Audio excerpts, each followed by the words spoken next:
Oh no! Dude, There we go. don't drop me.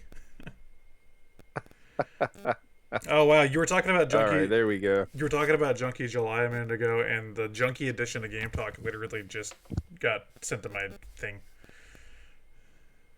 to Oh, right on. Yeah. my notifications. I'm not. I'm not. Were you? Did you record something? Sorry. Oh, okay. Sorry. Go ahead. What? Oh, sorry about that. I'm sorry if I might have a delay. I'm sorry if I butt into You're good. or did you record something else this morning or? No, I was working this morning, but no, Oh, I okay, okay. I I forget because for like 3 years or whatever, or 4 years. Hold on, longer than that. Since July of 2019, however long that was, up until this year, we were doing Yeah, uploads on like Mondays. So I always forget that we yeah. upload on Saturday now. So it's like every hmm Saturday. Every Saturday, my phone will get updated with the Button Mapper episode. I'm like, huh? Wait a second. Oh, okay. Oh yeah, it's Saturday. Cool, cool. All right, Yeah, man. this is. Sorry. Oh no, you're good. This is a good time for me. Usually this time on Saturdays I'm doing my James Bond thing, but I wasn't doing one. I'm way behind on that. I don't want to start recording another episode because I still have two more to edit. It's taking forever. I don't know how you guys can keep up with doing all this stuff. Yeah, if you haven't noticed, unlike the other guys on my channel, I just sort of do stuff whenever the hell I want. I don't have a schedule Yeah, over that's there good. Yeah, because I can't keep one. yeah, that worked. Yeah, All right, all right. Are you ready to jump into it? yeah, sure. Whenever you're ready. Little did you know, I've already been recording. So Oh, excellent. you've seen the show. You know how this works. I always fade Yeah, in. yeah, yeah, yeah. Yeah, you're right. Yeah, I've been enjoying it. I'm glad you invited me on. I love doing stuff like this.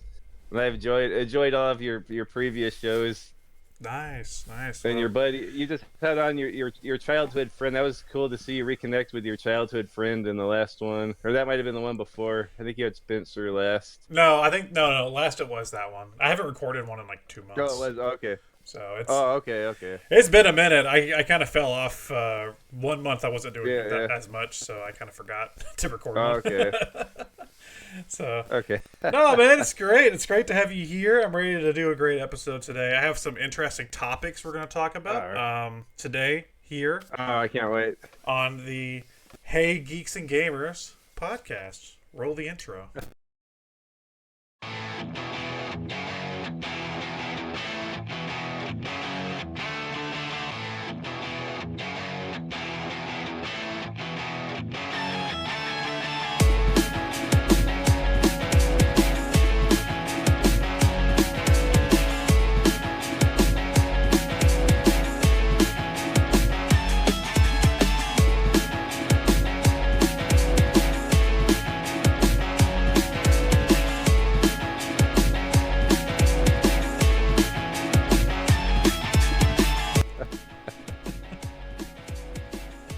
All right. Today I'm joined today by Ty Lord. Ty Lord, who the hell are you? Ty Lord, formerly known as Ty Lord Stevenson. I thought I would change it just to Ty Lord because it's easier to say and it's faster to type. Um, but the Ty Lord here, happy to be here. Um, Yeah. yeah. I don't. You can call me Steve. No one ever calls me by my real name anymore, Steve. You can call me Steve or Ty Lord. I don't mind either. I noticed like a lot of my friends I met, like I meet them in person now, and we're going, and all their wives and their family, everyone just calls me Ty Lord. Dude, no, dude, I totally Yeah, get, like yeah, whenever you meet somebody online, it's hard yeah, not yeah, not to like drop that yeah, online handle. I have that issue with yeah, my buddy Axel Wolf because I know him as yeah, Axel Wolf, and I've done collaborations with him for so long now, but he lives like not far from me, and his name isn't Axel, obviously, but I still call him that. And like there was one day he was like, that's not my name, right? And I was like, yeah, I know. It's like, but that's what I know you. Right on, yeah. Right, yeah. I guess we don't want to break kayfabe, as the wrestlers say. Oh, you lost me there, buddy. I don't know anything about wrestling. Okay, good. Good. Don't get corrupted like Teddy did. He's starting to watch the wrestling now. Huh? Yeah, he's in it. I'm gonna feel like the odd one out, Yeah. Awesome.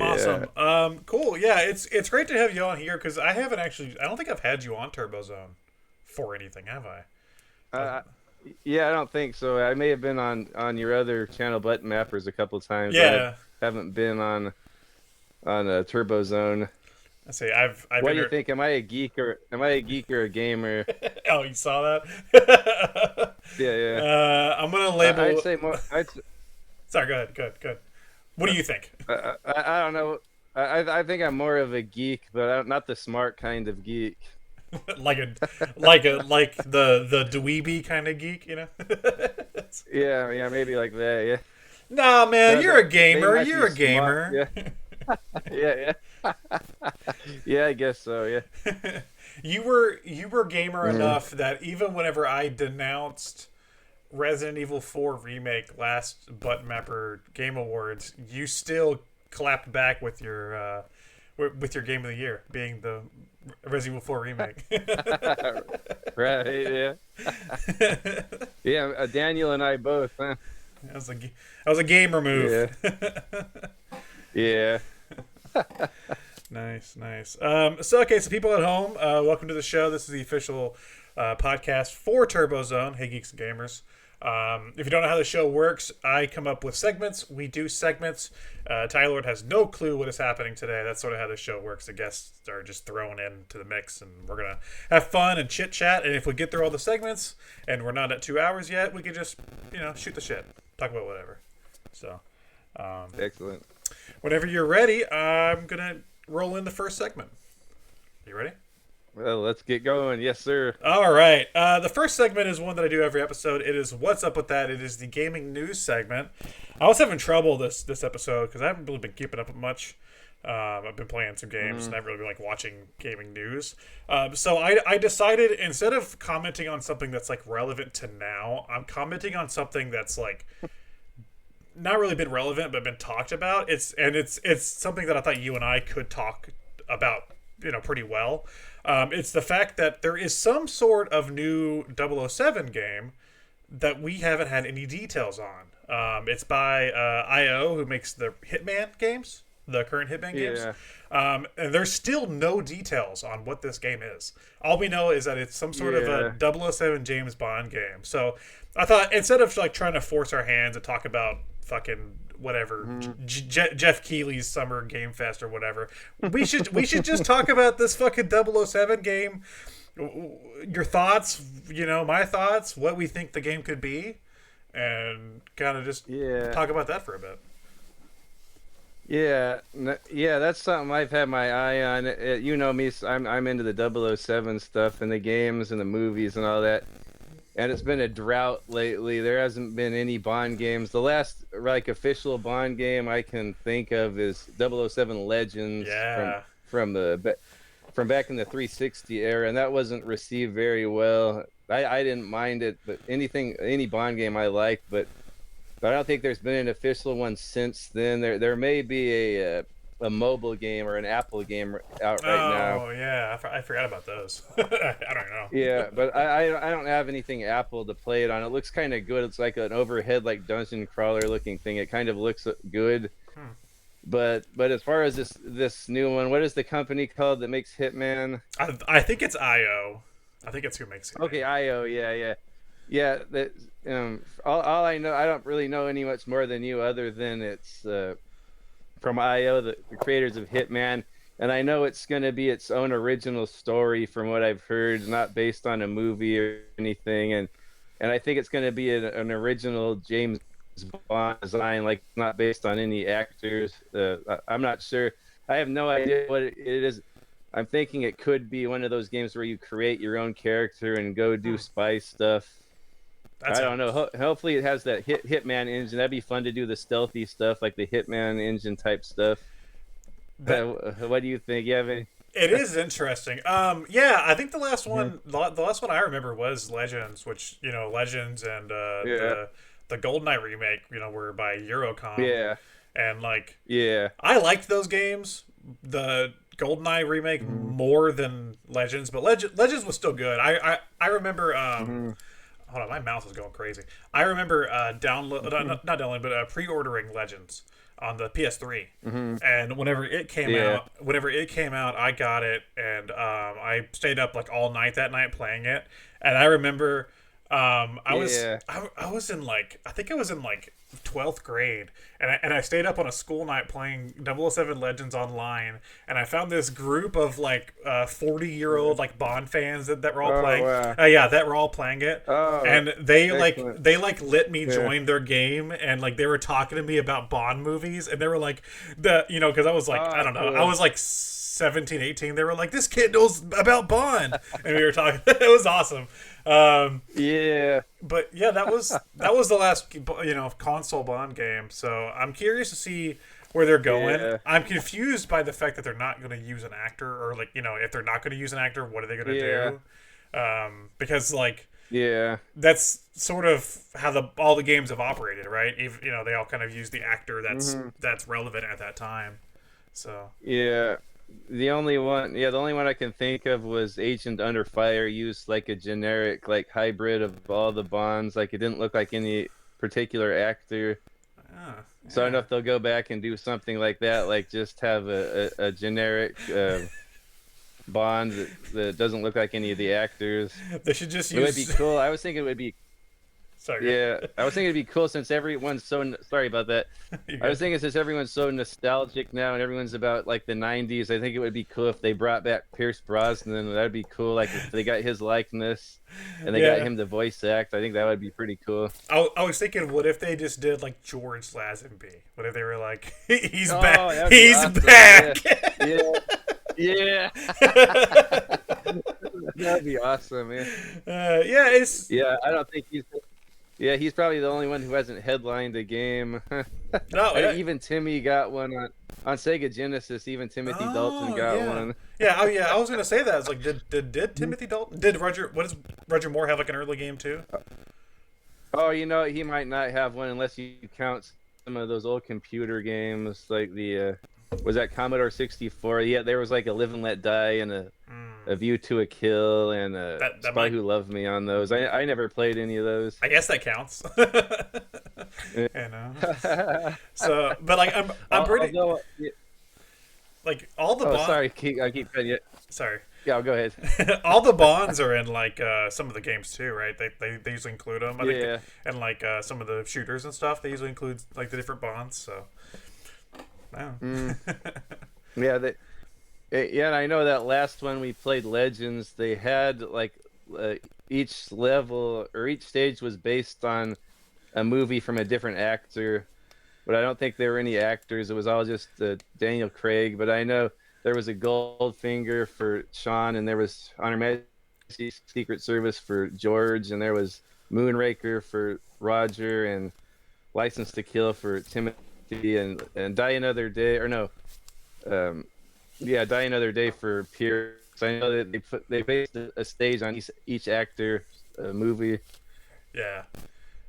For some reason, my mouse keeps going off. I can't figure out why. So, at people at home, if the screen keeps like popping, I want to turn my mouse upside down because if the screen keeps popping up with like the little the info, and I'm like, stop doing that.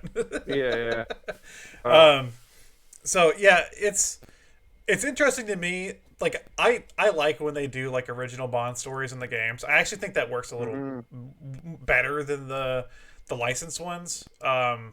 Legends. I didn't like Legends in certain aspects. One of the areas that I didn't like was the fact that they like took the older films, but then they added in, of course, Daniel Craig. That didn't bother me as much. But it's the fact that they have like smartphones and they like change scenery and stuff. It doesn't. Yeah, I'm like, well, it's like you're. it's not really the original movie if you're going to change it this much, right? It's like I want to Yeah. play through. I want to play through the scenes I've watched in the movie. I don't want to play through some Yeah. like modern interpretation of it. Yeah, that's kind of how I felt. Some of them look closer than others, but yeah, that Goldfinger just looked like Call of Duty at Fort Knox or something. Yeah. So, Yeah. cool though. I am excited. Yeah. I haven't played any of the newer Hitmans, but I've seen I've seen them played, and I appreciate the level of detail that they go into with, like, you know, how you can do different objectives and how you can Yeah. have different ways to do those objectives and stuff. Like, I think that's an interesting idea to add to a Bond game, because most Bond games are very linear. So I'm excited to see like what they do with that. Yeah. Yeah, me too. Yeah, I'm wondering if it would, because I do like third-person games, especially with Bond games, because I like to see Bond because he's like such a cool-looking character. Like, that's why I like the Everything or Nothing and From Russia with Love and Bloodstone. Like, it's cool to see Bond and you're taking cover and all that. And Hitman is sort of like that, so I'm hoping they keep that third-person style. Although you can't go wrong with first-person, like those are the most popular games or first person. Yeah. Yeah, but something on the lines like Splinter Cell. I didn't play much Hitman, but I know it's sort of similar to Splinter Cell, isn't it? Like where you do the stealth kills, hide bodies and all that, and steal key cards to get through the doors and all that, or steal someone's uniform. That's very Bond-like, go incognito, like take someone's uniform and sneak past security. Something like that would be pretty cool. Yeah.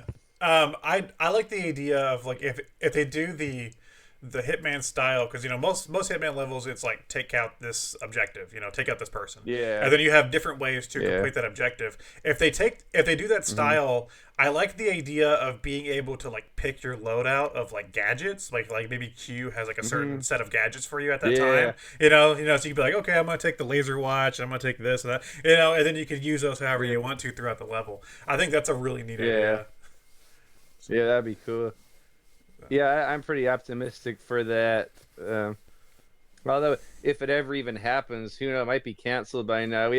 I think we heard a little hint about it. Well, like 2 or 3 years ago, and I haven't really heard anything since. I was looking this up earlier. The last article I could find was back in January. It just said, like, it's still being worked on, and I was like, okay. And I was like, that's all we know. So I was like, well. Yeah. So yeah, you're right. This could become just like a canceled project, you know. So yeah, but who knows? Hopefully we'll get it.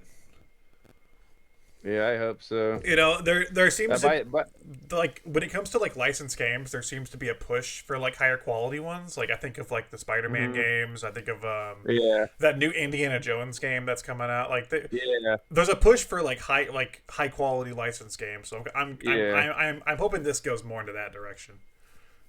Yeah, that new indie game looks pretty good, and that's Bethesda's doing that, right? Yeah, it's like Machine Games who did the Wolfenstein games. Oh, Machine Games. Oh, okay. Well, and they're awesome. I love those new Wolfenstein games. Yeah. So, those are cool. The what is it, like the Blood Order? The New Order, and then the New Colossus. New Order. Yeah. Those are good.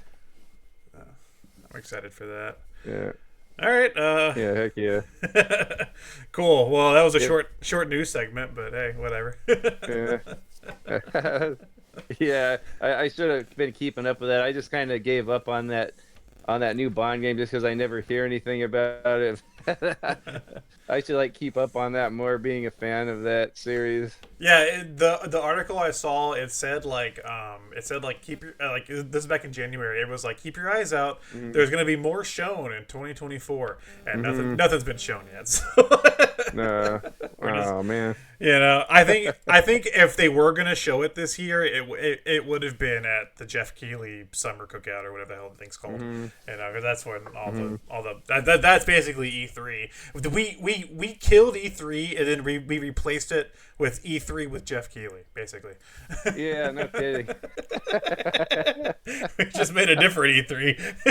Yeah. It's like, well. Yeah. I don't know why I should care. Like, I always talk crap about those shows, but then I always like get hyped when I hear about them. Like, oh, I want to see the new trailers for the new games. Sometimes it's it's like overwhelming sometimes whenever you're like, it's like, there's sometimes I'm like working or I'm busy or I'm asleep or something, and then I wake up and then it's like, PlayStation had an event and then there's like 50 new trailers and I'm like, oh my god. Yeah. I don't know did you ever watch game trailers? Or there used to be a website and they had a YouTube channel, game. I'm still subscribed to them. All they do now, they don't have any content anymore other than they put trailers of new video games. Yeah, and every time there's one of those shows, we like turn on the feed and it's just like 50 games. Game trailers. Yeah, they disbanded in 2013 or so, 2013. And like like a lot of them went on to do like Easy Allies and stuff. It was like that's right. So I remember I loved game trailers. Was that you were probably a little kid back then, but they had their website and you could upload videos to it like I remember like YouTube. I think I do remember you mentioning that. So you must, but I remember you could upload videos, and the more you commented and were more engaged in it, you would get points, and you could use those points to like buy stuff. Do you remember that? Yeah, I would go on game. I would go on game trailers a lot, and then through game trailers, I would go to Screw Attack a lot and watch the stuff over on Screw Attack. Yeah, because they were partnered with game trailers for a while. So I would frequent those two channels, those two websites a lot, like circa like 2007, 2008, somewhere around there. So. Yeah, I think that was the only way to watch Angry Video Game Nerd back then. I don't think he had his stuff on YouTube at one point. I remember when the Game Theorist started over there, and they started posting game theory videos like that. Yeah, that was Screw Attack. Yeah. Oh yeah. Huh. He's... I remember I got all kinds of points on game trailers. I made this video, I made it like VATS on Fallout 3, but it was when the guy threw a shoe at George Bush Sr. or George Bush Jr. There was a conference and he threw it, but I made it look like VATS, and he zoomed in on him and he targeted his body and he targeted his head and then he threw it and then he just ducks under it. And I made a little video and threw it on game trailers and it got on like the front page, like we got a lot of views. That's awesome. but I never got anything for it. I was hoping, I'm gonna get points and I could get a video game or something, but I never got enough points to get anything. I kind of miss that era of content creation. It's so much different now. So speaking of thinking about and reliving the past, let's move on to our next segment, which is a brand new segment that I created for you today, but I may bring back in the future if it works. So this segment, I want everybody at home, including you, Tyler, to close your eyes. We're gonna go into the future. Okay, where for thousands of years in the future, video games have become absolutely perfect. Everybody loves Sonic the Hedgehog. There's a Zelda game for everyone. It's the perfect world. And that's all thanks to a brand new invention and the name of this segment, the Fixinator 9000. You pop in a video game and it fixes it to be perfect. And game studios use that now to create their video games. And we're going to use it today to help one of our favorite publishers, the dearly beloved Capcom. Tyler, Capcom has thrown in a game in the Fixinator to be fixed to be their next remake, and that game is Resident Evil 6. It's in the Fixinator 9000. So you and I are going to decide how that game needs to be fixed to become the perfect game. Okay. You want me to go first, or you want to go first? We can just go back and forth, but yeah, if you want to go first, go ahead. Okay. I don't think you would have to do much because that game has a lot of potential. It's really ambitious, and there's a lot of good stuff going on. There's a few things that turn me off about it, but in the Fixinate, the what's it called? The Fixinate 3000. 9,000. The Fixinator 9,000. Stuff we put it in there. I would get rid of the you come to, but they're not like the previous. Jesus. Things. There's a lot of interactive pet scene.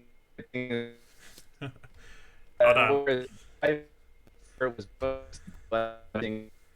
they were trying to go for something more like Call of Duty. Hold on. You might want to go. You might want to go camera off for a minute. Hold on.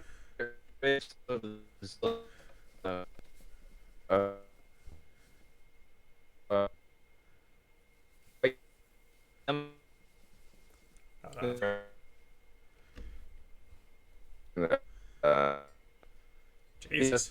My internet's not super reliable in this heat.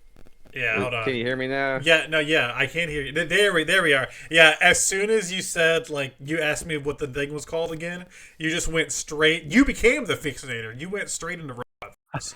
I could not hear anything you were saying. It was like it was like.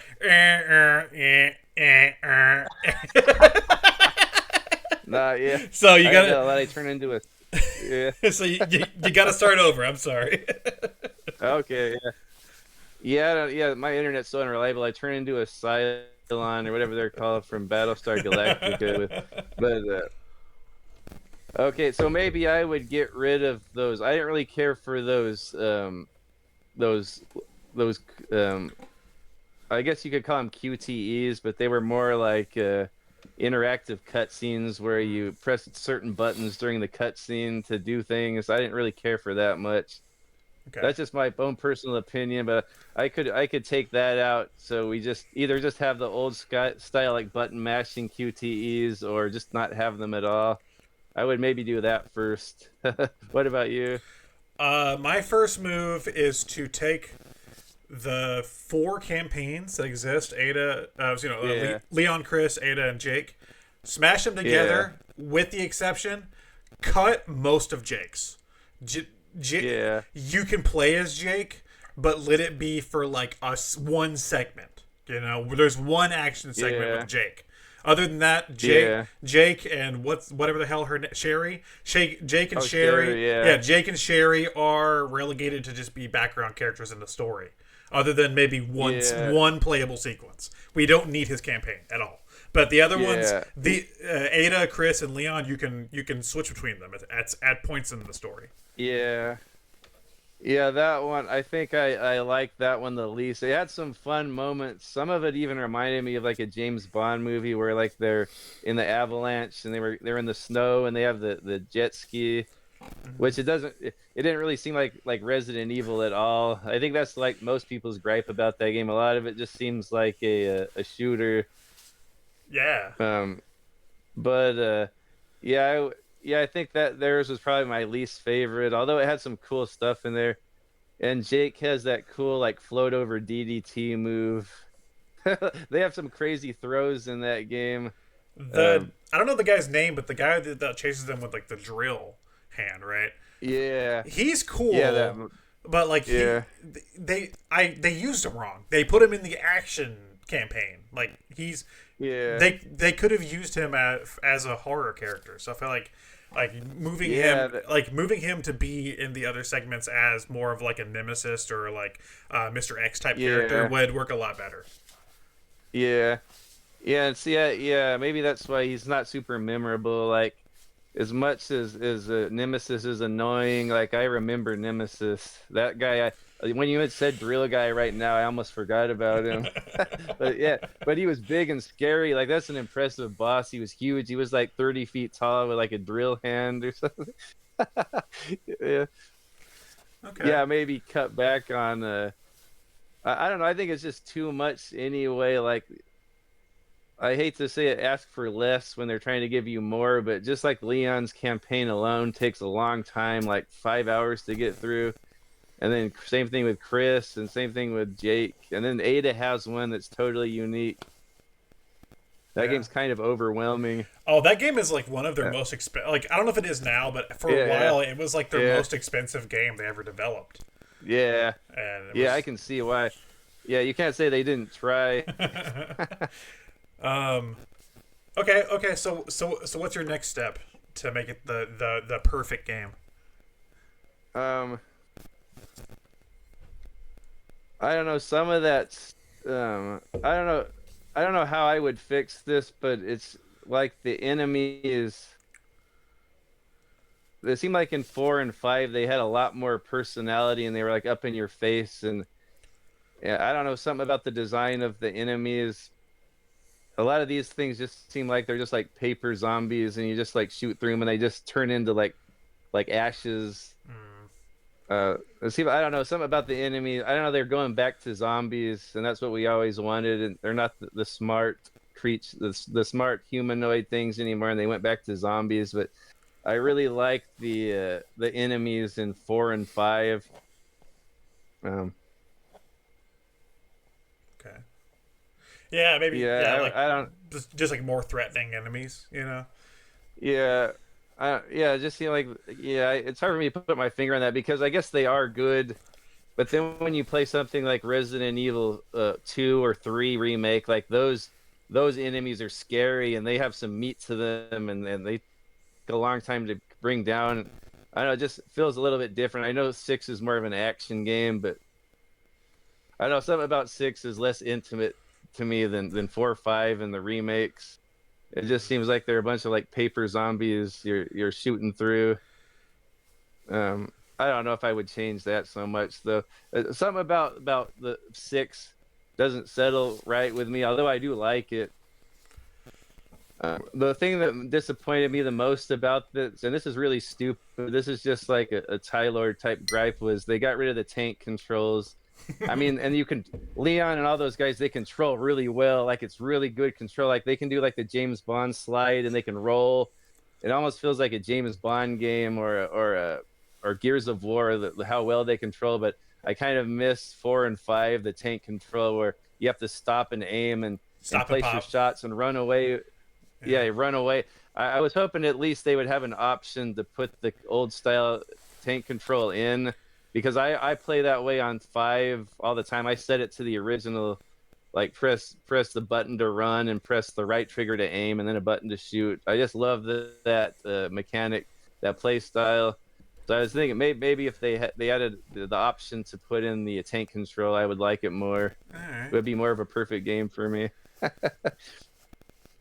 I'm thinking if you're gonna combine the story and make it cohesive, you can keep a lot of the elements, but you absolutely can't keep Pierce. At least not in the original state he was in. Pierce in in Chris's campaign. Chris's campaign was already sort of a drag because it's like alcoholic Chris, and he's like depressed. Yeah. But the Pierce bullshit at the end of that campaign, where it's like Pierce they go into like the submerged lab, and then Pierce injects himself with like the thing to get like the laser arm, and then it's like a big sacrifice. I didn't give a shit about this guy. It was this dumbest. It was one of the single dumbest moments I ever experienced in any Resident Evil game. I was like, so either do something else with Pierce or just cut him. Just don't even put him in the game anymore. Yeah, as much as people would have hated it, what if it was someone like Barry, like that did that in Sacrifice? I think that would have hit harder. As long as it's not like a fucking laser arm, I'm okay with it. That was the dumbest sacrifice. Yeah, that was pretty silly. Yeah. And then, what happens? I don't think I played co-op at the end. What happens after Pierce dies? I know you can control him when he has that arm. Yeah, you just leave him. What happens after? You just so he's just one player after that? Yeah. Okay. That's like the end of the campaign anyway, so... yeah. Okay, so he doesn't do much after that. Yeah, you're right. No, and it was that one part... Yeah. like I played through all of it on co-op, and me and the person I was playing co-op with, whenever that happened, we were looking at each other like we don't give a shit about this guy. Yeah, who's this guy? I forgot his name until you mentioned it. like I get they had to have co-op partners, like Leon has Helena, and then Chris has Pierce, and then Jake has Sherry. Yeah. But like, who gives a shit about this guy? Yeah, maybe we could replace him and get rid of the whole arm thing. Yeah. Well, if we're doing co-op, are we keeping co-op? Yeah. That's the thing. Yeah, that's another thing. Maybe some of the maybe one or two of the campaigns should just be a single player. Well, I just want one campaign. I don't want 4 campaigns. I want them I want them to like snip them together into one campaign. So maybe cut co-op, I think. Yeah. And maybe you could work them in. You know how like 2 and 1 would work in Rebecca and Ada and Sherry. Maybe you could have like little tiny segments where you play as a different character, but most of the time just stay with either Leon or Chris. Yeah. That's exactly what think. I think. Did you ever play through The Last of Us 2? No. Okay. I think they did multiple protagonists very well, because you play as Ellie and then you play as the other girl. I forgot her name already, but you play as those two characters. So you do like half the campaign as Ellie, and then you switch to the other girl and see her perspective. They could do that. They could do like half Chris and then like half Leon, Yeah. So. Yeah, that would be good. Either, I guess you could. They could have just had like the same campaign with all 2 or 3 or whatever, and just had sort of how 2 is pretty much the same with Claire and Leon. All there's slight differences. I guess they could have done that with one long campaign. Or maybe have scenario A and B and all that. I don't know. 6 is so long and it's super ambitious, and I really appreciate what they were going for. Like 2 guys playing as Sherry and Jake could be playing along, and then they get to that boss fight with that big monster, and some other people who are playing Helena and Leon could come along, and then some other people who are playing as Chris and Pierce come along, and at that moment when they get to that boss in each of their campaigns, like all 4 or 6 of those guys or whatever could all play at once against that one boss. I thought that was a pretty cool idea how they did that, but I don't really care that much. I think I would also do. I would do sort of what 4 Remake did. I think I would do the smaller open areas. So, like, at certain points in the campaign, you're, like, throughout 6, like, I remember in, like, Leon's campaign, you're, like, at, like, a college campus, and you're, like, at, like, a graveyard, and then, like, you're in, like, Hong Kong or whatever. Have those areas, but have them be more open. That way you can incorporate more puzzle design. Because I feel like that would balance the game out a lot more. You can still keep your set pieces if you want them, but it would give the player a lot more to explore, and it would give classic players their puzzles back. Yeah, that would be good. Yeah, a lot of that game is just, now that I think about it, there's so much in that game. It's hard to pinpoint anything. Like at one point they were on like an airliner, right? Yeah. Like they were on a plane.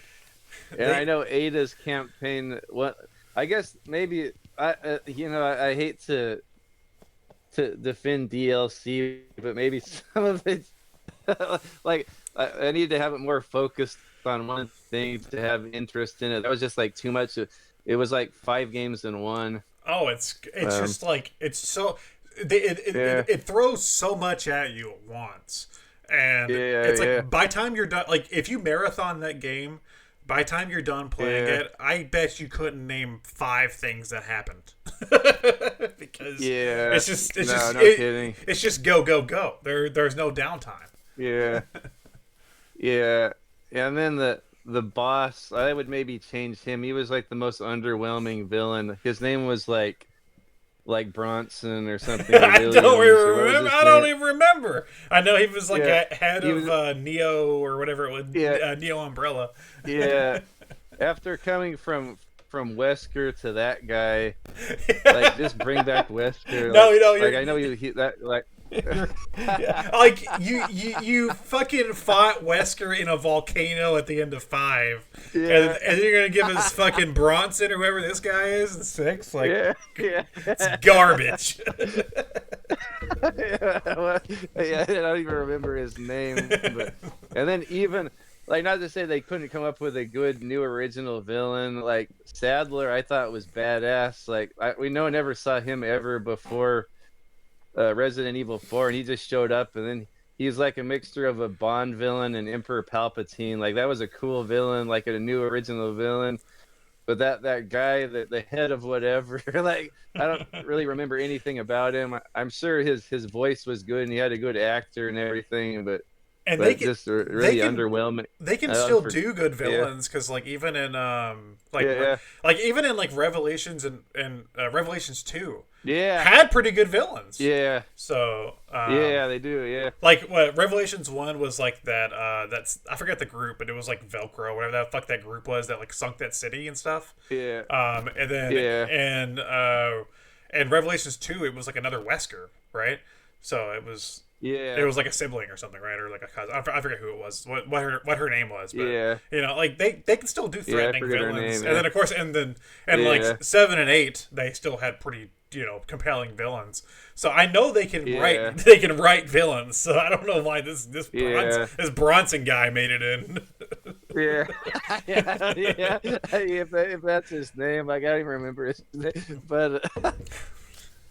Maybe another thing, I kind of liked Helena, how she looked in her design, and she was kind of like a serious character.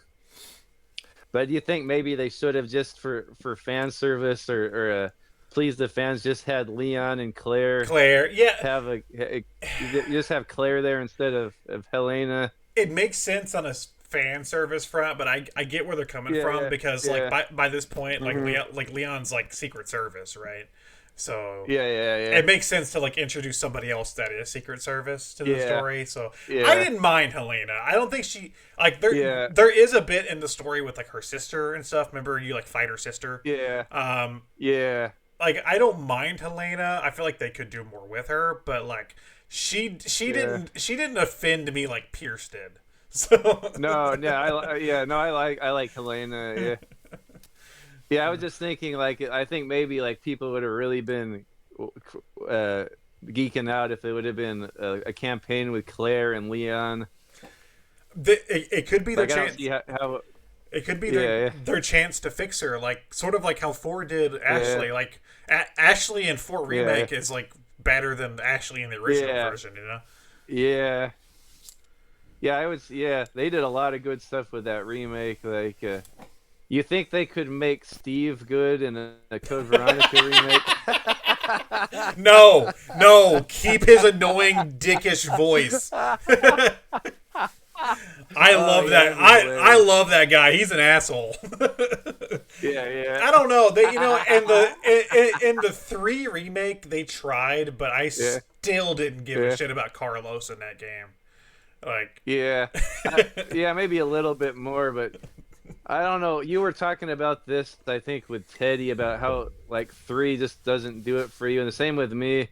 Like I've never been into 3, the remake or the original, but I enjoyed the remake. I played through it like 4 times because it's so damn hard. Like I go, I'm gonna unlock that machine gun. Like I'll keep playing this fucking hard game. Sorry, excuse my French, but you're good. But playing this hard game. And I finally got enough points to get that machine gun. I go, I got unlimited machine gun, baby. Let's go. And then I play through, and it like doesn't make it any easier. It's still hard as hell. But even that game though, like that was super underwhelming to me after 1 and 2. Like other than the monster cool and Jill being cool, like I was happy to see Jill back. That game, kind of getting off the subject, but. That game was super underwhelming. I didn't care too much about Carlos or or the bad guy Mikhail or whatever his name. Oh no, Mikhail and the bad guy. What was it, Nikolai? Nikolai, the obvious bad guy, the obvious Russian bad guy. Yeah, yeah, and then yeah, I don't know. It's super underwhelming after all those cool characters in 1 and 2, and then yeah, I don't know what it is about that. I even read the novelization of it. I'm going to read the novelization of 3, and that'll make me like it more. And it was pretty good. It was by that same author. What's her name? Perry, something Perry, right? Jay something. Yeah, Perry. Yeah. It was really good, but it's still like after that, like I couldn't really get into 3 even after that. But back to 6. I want a novelization of 6. It would be like the Bible, or it would be like there we go. It would be like 4,000 pages. There we go. And then Leon roundhouse kicked another zombie. Yeah. If it was that SD Perry, and she did how she wrote the first novel, where every single thing in the game she put into the novel, like every puzzle. Like, imagine if she did that with part 6. Oh no. Oh Lord.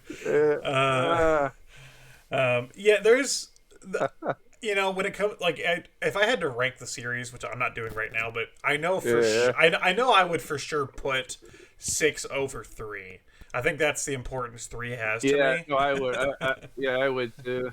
So at least 6 has that going for it, but you know, in the Fixinator 9000, I think there is somewhere in that game there is a perfect game. It's just it's not there. It's not even close to being there. Yeah. So I don't know, and the graphics too. I think the graphics are pretty good. I don't know if I would change like the visual style or the graphics of it. Maybe other than I think it's kind of hard to. It's kind of hard to see. It's a lot hard. I know it's supposed to be hard to see, but some of that stuff, like the zombies and the enemies, like you can't even tell what you're really shooting, and then when their head blows up, like you can't really see it that well. It's not like 5 or 4 where you shoot them in the head and you see like chunks and brain and skull and stuff fly everywhere. Yeah, maybe just like clean it up a little bit. I think that's all they need to do. Yeah. Yeah. I always really liked the UI interface in that game.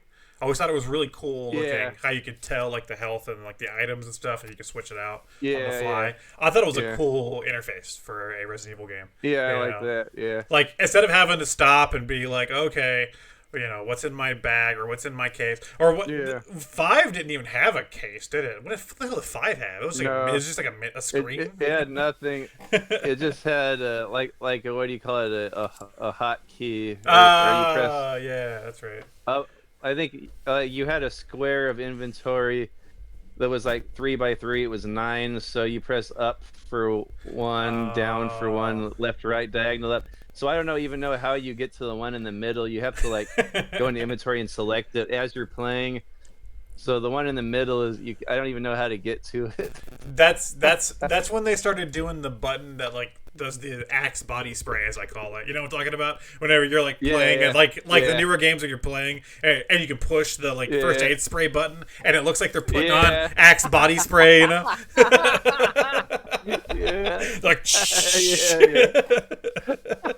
You gotta be careful. Stop being so stinky.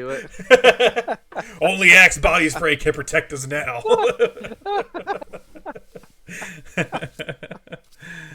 Yeah, cool. Well, hopefully the people in the future, hopefully they've gotten their perfect Resident Evil 6. As for us, we don't have one. So yeah, you think they will remake that one?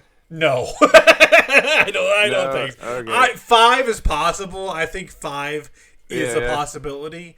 Do I want it to happen? No. I'd rather them do Code Veronica. But I think 5 is possible. I don't think they're going to touch 6. Yeah. I was surprised they even re-released 6.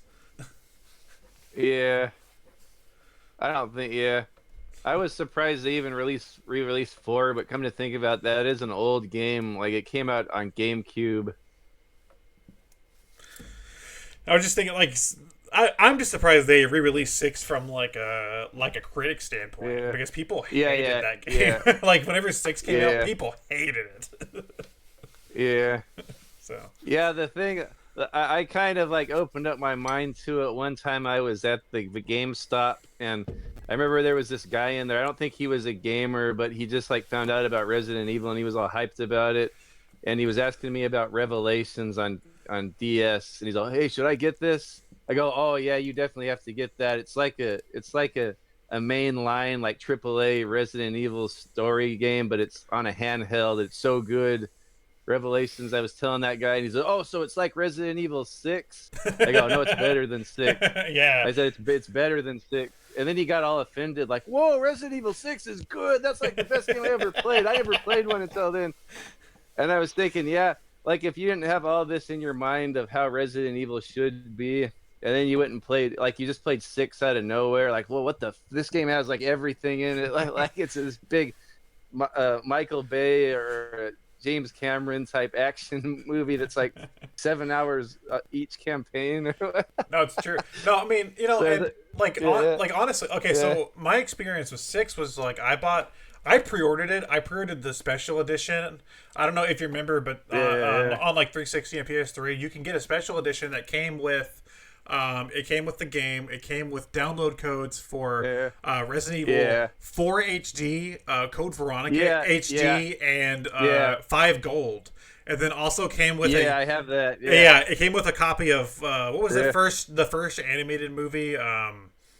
It was the boring one. They're all boring, but it was the really boring one. Whatever what was it called? I don't know. The first Leon and Claire adventure one. And like it came on like the black case, and so I got that. I got that, and I did not finish the game. I hated the game so much. I played like part of the way through Leon's campaign, and I was like, "Fuck this! I'm not playing. I'm not playing this." Yeah. I didn't fully complete that. I didn't fully complete it until they re-released it for PS4.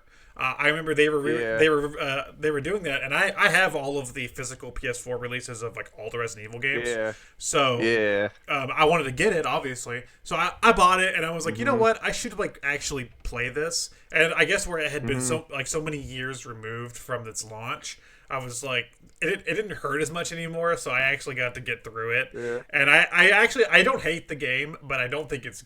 Yeah. I don't think it's a good Resident Evil game, but as a game, as just a game, it can be fun. Yeah. You know. Yeah. Yeah. No, I agree. Yeah, I got the same thing, and I had the same problem. I think I played the demo over and over, the one where you're Leon in the sewers. That was cool. That was like that. Yeah. That's the scariest part of the game, though. Yeah. So I was like, after you get past that point, I'm like, damn it, this sucks now. Yeah. Yeah, so I remember I would play it, and I would just play the first 2 levels over and over to grind to get points to upgrade my weapons, and then like I lost interest. Like when I got to the 4th or 3rd level, I was like, man, I'm done with this game. And then I didn't play it for years. And then one time during vacation, I had some free time, and I went ahead and played through it, the rest of Leon's, and I played through Chris and Jake and Ada, and I go, well, that wasn't too bad. That was kind of a fun like action game. Yeah. So, people of the future, hope you're enjoying your perfect Resident Evil 6 remake. Yeah. All right. Fixinator 9000. Yeah. All right, you ready to move on to the next segment? Yeah, let's do it. All right, the next segment's one I do every episode. It is Eat It or Beat It. At this point in the show, Tyler, you have a critical choice to make. You need to know. I need to know if you want to hear about a game I've beaten recently or something I've eaten recently. And whatever you pick for me, I'm going to pick the vice versa for you. Okay. I think I'm going to. You always find good stuff to eat, so I'm going to go with Eat It for you. And another reason is I actually just beat a game yesterday for the first time in 3 months. I haven't beaten a game, so I guess I'll ask Eat It with you for you. Wow. Okay. Interesting choice. So I've been doing a lot of freelance work, and I have to go out to a city nearby that has a lot of food options, and I'm a huge fan of Greek food. I love Greek food, and there is a shop, a Greek restaurant there in town that I stop at.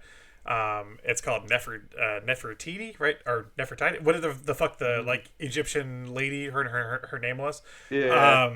And I get this fucking platter, this like gyro platter, and it is like the best goddamn food I've ever eaten in my life. Wow. And I get it with rice, and Wow. so like they like I watched them in the back. They have like the lamb and stuff on like the Yeah. things, and they like carve the meat off fresh, and then they Yeah. put it on the same. And it's like a huge gyro, and then they'll put extra meat in the thing, and then they'll put like some rice, and then they smother it in the sauce, and it's just like I'm like, guys, I'm only paying like $7 for this, and you're just like I'm so full. Dude, It's so dude, good. that's awesome. It's so fucking good. Yeah, because I think even at Arby's, that's $7 now for their little gyro.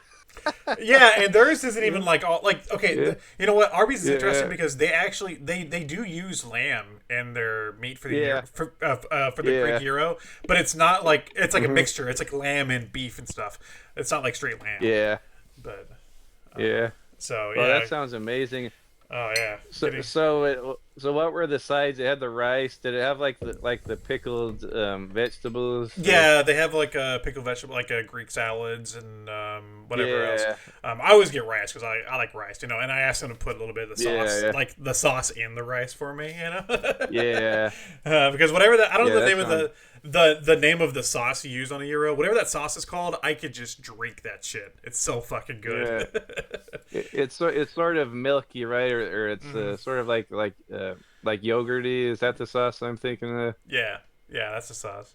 Yeah. That stuff's good. Yeah.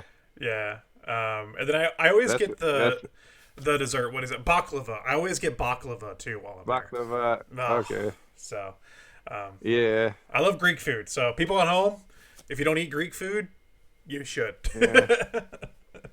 Wow, that sounds excellent. Yeah. There's not many Greek food around here. We called it Greek food, but I think it was Middle Eastern, like Assyrian or Like a Mediterranean Iranian. type thing or something. yeah. There was one in the town I went to high school in. I would go there all the time, and I would get the gyros there, and they bring out like the little a bowl of like those pickled vegetables for like an appetizer, or kind of like how Mexican restaurants bring out chips and salsa. They would bring out those, and it was called something kebabs, and I would either get a kebab there with all the vegetables and the lamb meat, or get a gyro with that wonderful sauce. Yeah, I gotta go get some lamb. I wonder if lamb is okay for cholesterol. Is that good for your heart? I don't know. I love lamb though. I actually my parents, they live out near the guy that owns their property owns a farm, and there was recently he had a bunch of like lamb, and he gave them a whole lamb, and they had it and then they had it processed, and then my mom made like baked lamb. Oh my god, it was so good. I was like, yes. Yeah. We never got it fresh like that, but I remember my mom would get lamb every once in a while and like bake lamb chops, or I don't know if she may have fried them sometimes, or bake the lamb chops. Did you ever get at the place you're talking about with the Mediterranean stuff? Did you ever get a falafel or anything? Did they have falafels? I don't think I ever got one though. Okay. Wow. Yeah. Yeah, that's been my food. I mean, I've eaten other food recently, but that's been like the best thing I've had recently. That sounds happy. fantastic. Yeah, and for the price too, like that's like you can't get like half of a meal at McDonald's for that. No, dude. It's like, I hate how much like fast food and stuff has gone up, because like you can't even like eat anything cheap anymore like that. You know, like I saw a post the other day that was like the 5-layer burrito at Taco Bell in like 2001 was like 98 cents, and now it's $5. Yeah. So it's yeah, it's not like I can see why they're all like shutting them down and going out of business, but it really amazes me how many people still like order that stuff on like Grubhub, like, and then you have to pay more money on top of that Oh for yeah. Grubhub. Like, there's people lined up at the drive-through, like going through these places. Like, man, how can people afford this? Oh yeah, I don't get it either, dude. And Yeah. like, plus, honestly, like Yeah. I know, I joke about like fast food a lot. I joke about Hmm. like Taco Bell and Hmm. Arby's and stuff, which I do Hmm. enjoy. I Hmm. enjoy fast food from time to Yeah. time. But Oh, honestly, oh if yeah. Like. like if you can, people at home, support local businesses, man. Hmm. Like go to a little mom and pop Yeah. place, because I bet you can Yeah. find a little restaurant, or you can find a little diner Hmm. that's going to give you more food for just as much as you're paying at fucking McDonald's. You Yeah. know? Right. Right. Yeah. So Yeah. I always went to this taqueria. My dad used to go to it. Because he likes fajitas and it was big on fajitas. okay. But I hadn't been there in years. But there's a new video game store opened up in my town, and it's fantastic, called the Laughing Crow Collectibles. And right next door, it's that taqueria that my dad used to like. So I went in there, um, and I got a big, wonderful like veggie burrito, like fajita, like grilled peppers and everything in there with the beans and the rice and all the sauce and everything. And I mean, it was $10, which is a lot, but most of those places I get a $10. You can't even buy a meal for $10. This thing was huge. It was Yeah. like 10 inches long, and it was fat. Like my wife and I could have just split one, so that would have been like a $5 meal. But we each got one, and I got sick, and she couldn't finish hers, and I ate all mine, and I had a tummy ache. But man, yeah, I got to support more places like that. Well, and most mom and pop places, like they want to feed you, Yeah, and yeah, like, and like you said, like like yeah, it's like like $10, but at the same time, like yeah, you can't even get a fast food combo for $10 anymore. So yeah. No, yeah, yeah, no, just yeah, eat the better food. yeah. No kidding. Yeah, absolutely. So nice, nice. All right, man. So that was what I Hmm. ate. What did you beat? Hmm. Okay, I'm kind of proud of this one because it's been on my like bucket list for years and years, and it's one of my wife's favorite games. I've seen her beat it like 50 times. She plays through it over and over, but Fable on the Hey. original Xbox, I finally beat it. Yeah, and it was the Lost Chapters version, so I got all the Nice. content. Nice. And yeah, it took me a while. Like I said, I'd beaten like 13 or 14 games this year up until March. Wow. I was on a pretty good roll, and then after March, I started doing my James Bond podcast type show with Wubs, and like that just ate away all my free time. I didn't have time to play any video games. So I just got to edit all the time. Um, but I kind of wanted to take a little break and go back to play some games. So I finally went back and I finished Fable, and I thought it was a pretty darn good game. Pretty easy though. Like I don't think you can die on that game. I tried not to lose. I think maybe I got killed one time, but even if you do, you have all those resurrection potions and everything. Like, and you can just like overload with health items. But it's pretty fun. I would slight kind of linear RPG actions, a hack and slash beat 'em up. I'm sure you've played it before. Oh, dude, Um, I used to be huge into the Fable games. yeah, So I am interested. I do have some questions for you, but yeah, you know, when it yeah, comes yeah, to, you're talking about easy, when it comes to like the design of those games, yeah. I'm on both ends of the spectrum, Uh-huh. because I appreciate certain aspects, but also I think I don't like. It's funny. I like those games, but I don't like Peter Molyneux at all. All right, yeah. And like whenever I watch, like, it's so interesting to watch behind the scenes stuff now, Hmm. Hmm. because basically every Fable game goes like this. Peter Molyneux says, Uh, I want this idea, and the development team uh, says, that's an awful idea, we're not gonna do it, no. And then Peter Molyneux's yeah, like, too bad, we're doing it. So then they have to like meet somewhere in uh, the middle. That's how all the yeah, decisions go. So it's yeah, like, yeah, every questionable decision made in those fucking games, I'm like, yeah, that's a Peter Molyneux moment right there. yeah. No kidding. I remember when Fable 3 came out, and my wife hates it when I try to talk like him. She gets irritated when I do an impression of him. But he was saying, in Fable free. You can buy anything. You can go into a cave. You can buy the cave. Any house you walk by, you can buy it. But like, and then I was thinking, why would you want to do that?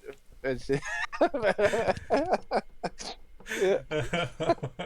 so funny, dude. No, it was like in Fable. Yeah. In Fable 2, I remember I was watching a behind this because my favorite's Fable 2. I was watching a behind the scenes thing for it, and Peter Molyneux, what he wanted in that game is for when you die, he wanted you to time travel back and redo it, like to redo what you were doing. And they were like, well, that's not gonna work because then the player has no incentive to do anything. And then Peter Molyneux was like, no, it'll be great. And it was just him and the development team bickering. And I was like, man, that's not how you lead a team. Awful. Like, whenever the people that make, like, it's like, he's not a game developer. He, like, Peter Molyneux is basically just an ideas guy. So I was like, whenever when the team's like, that's a dumb idea and it's not going to work, we can't do that. And he's like, sure you can. Yeah, he was way over ambitious. I remember even before Fable, a lot of people were disappointed because it didn't live up to all the stuff he was saying. Like you could go whack at a tree and there would be a mark in it, and then like you go back 5 years later, the tree's grown up and that mark is still like a scar in the tree.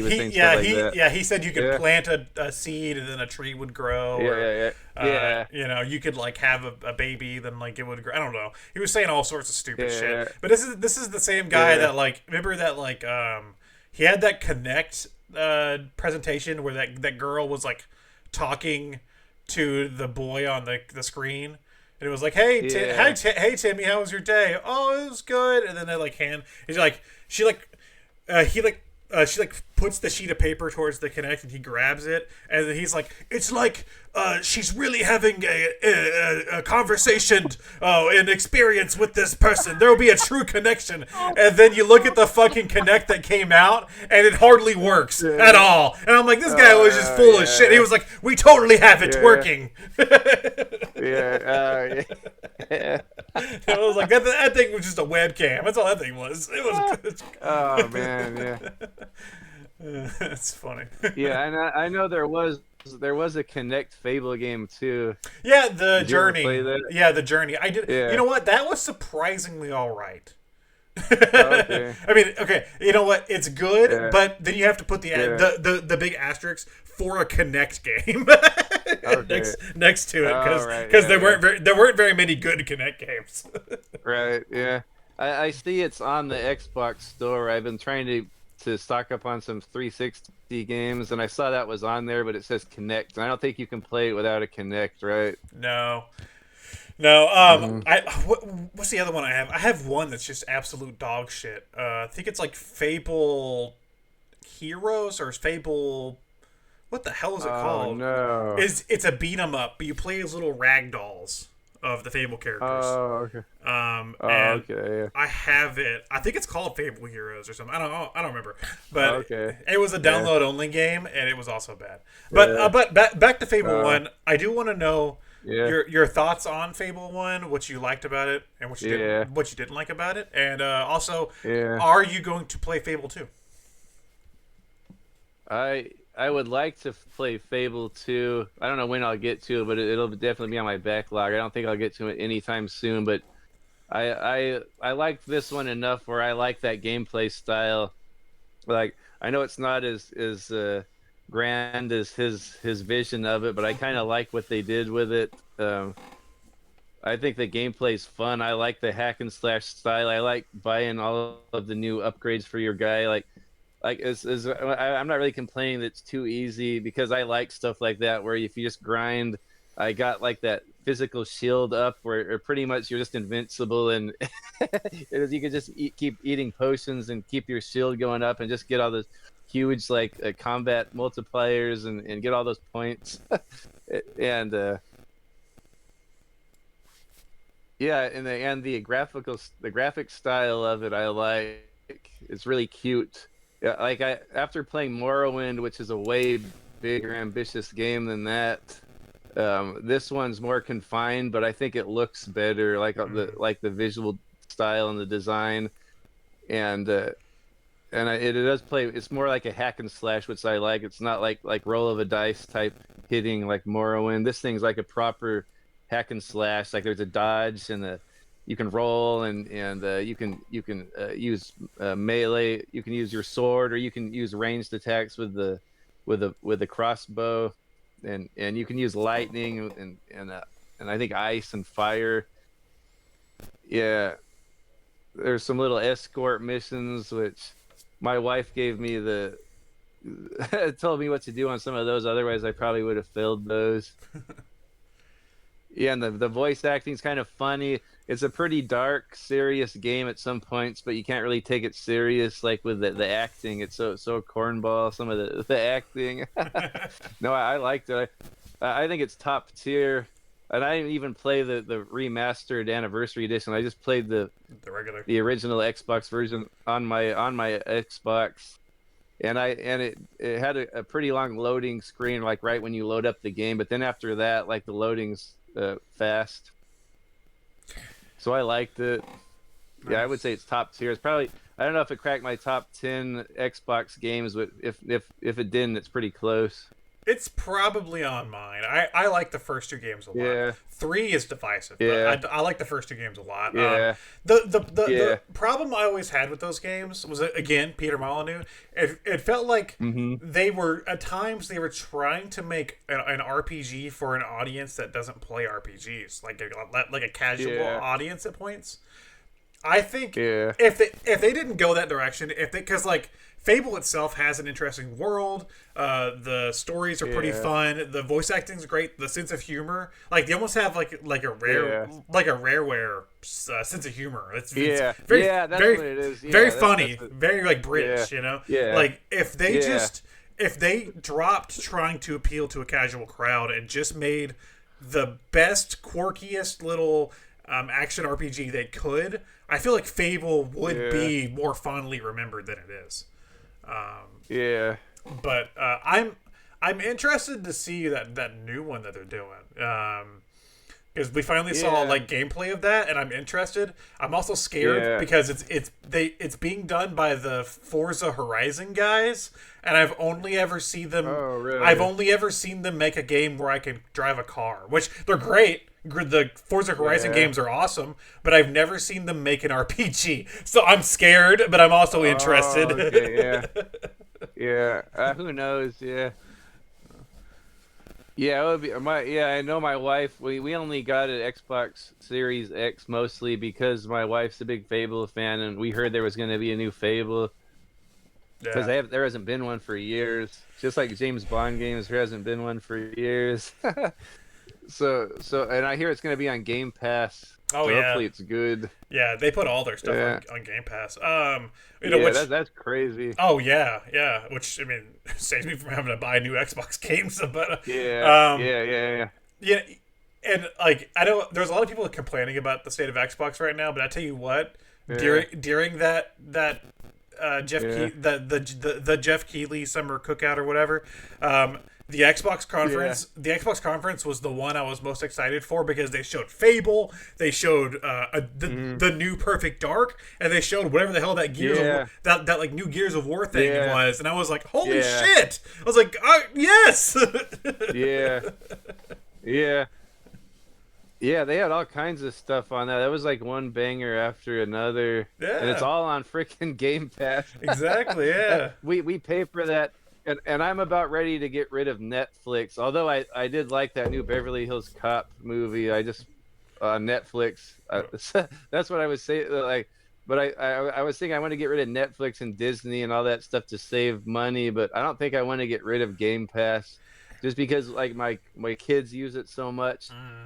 Like they're always playing that Little Kitty Big City on there, and my wife she just played that new sequel to what is that? My Time in Portia. Oh, what was that game called? Sandrock. They didn't do the Sandrock game.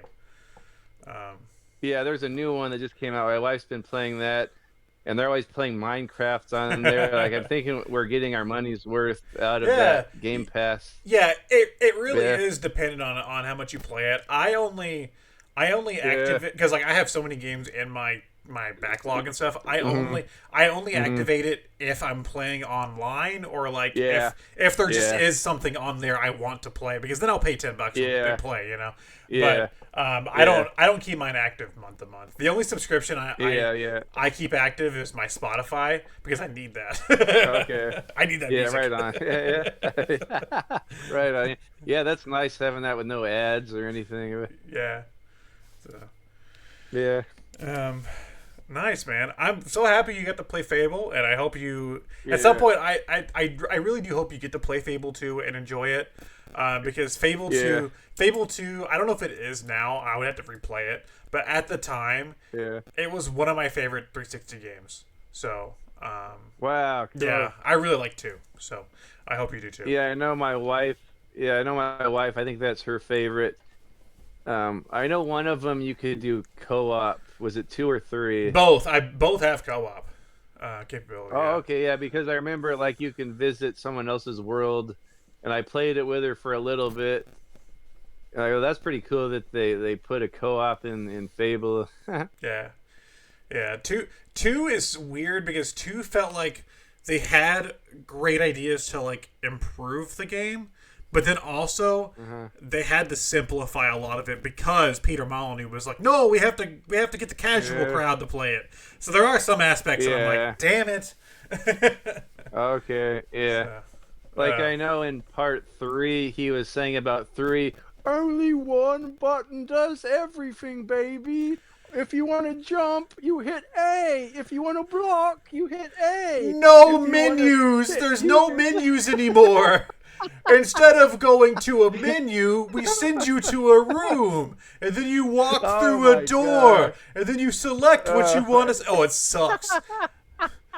Fable 3 is garbage. I hate that game. Why do you want to go inside there and walk around to what you need instead of having an interface? No, you can spend 5 seconds selecting I want to select the gift for this character. Bam, gift. Or do you want to spend a minute going through your damn room picking his fucking gift? It's rough. Yeah. All right. Well. All right, buddy. Let's move on to our next segment. You ready? Yes, sir. Yeah. All right. The next segment is a mental health exercise. It is from attitude to gratitude. We are going to talk about one negative thing that's happened to us recently. It could be anything. It could be a big thing. It could be a little thing. You know, you stub your toe. Who knows? And then we're going to talk about a positive thing that's happened to us recently to balance the scales. You know. It's kind of nice to do that. Yeah. Kind of refreshing. So I guess I'll start with my first negative thing. Okay. It's just money. We were talking about that earlier with like the price of food. It's just money. You know, it's stressing about money is not fun, and I've sort of been on that.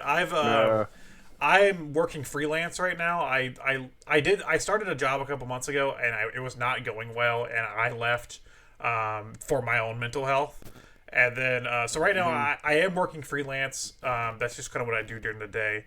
And with that, you know, with not having like a set hourly rate and like a set paycheck, you know, the real stress of like the cost of food and like, you know, bills and stuff does start to set in a little bit. I've been fine, but you know, that stress is still there. So that's sort of been my negative, you know, recently is like I don't think I've had a day recently where I haven't been thinking about money.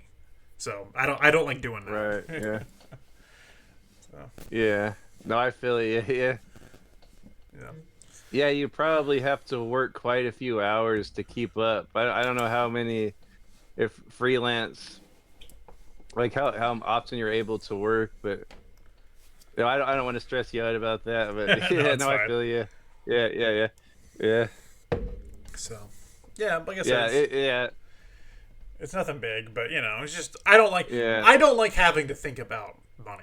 You know, I like to just be able to like be comfortable. You know, and right now it's sort of been bothering me, but it's fine. Like I said, I've been fine. So. Yeah, that's good. Yeah, you'll get through. Yeah. Okay, man. What about you? What you got?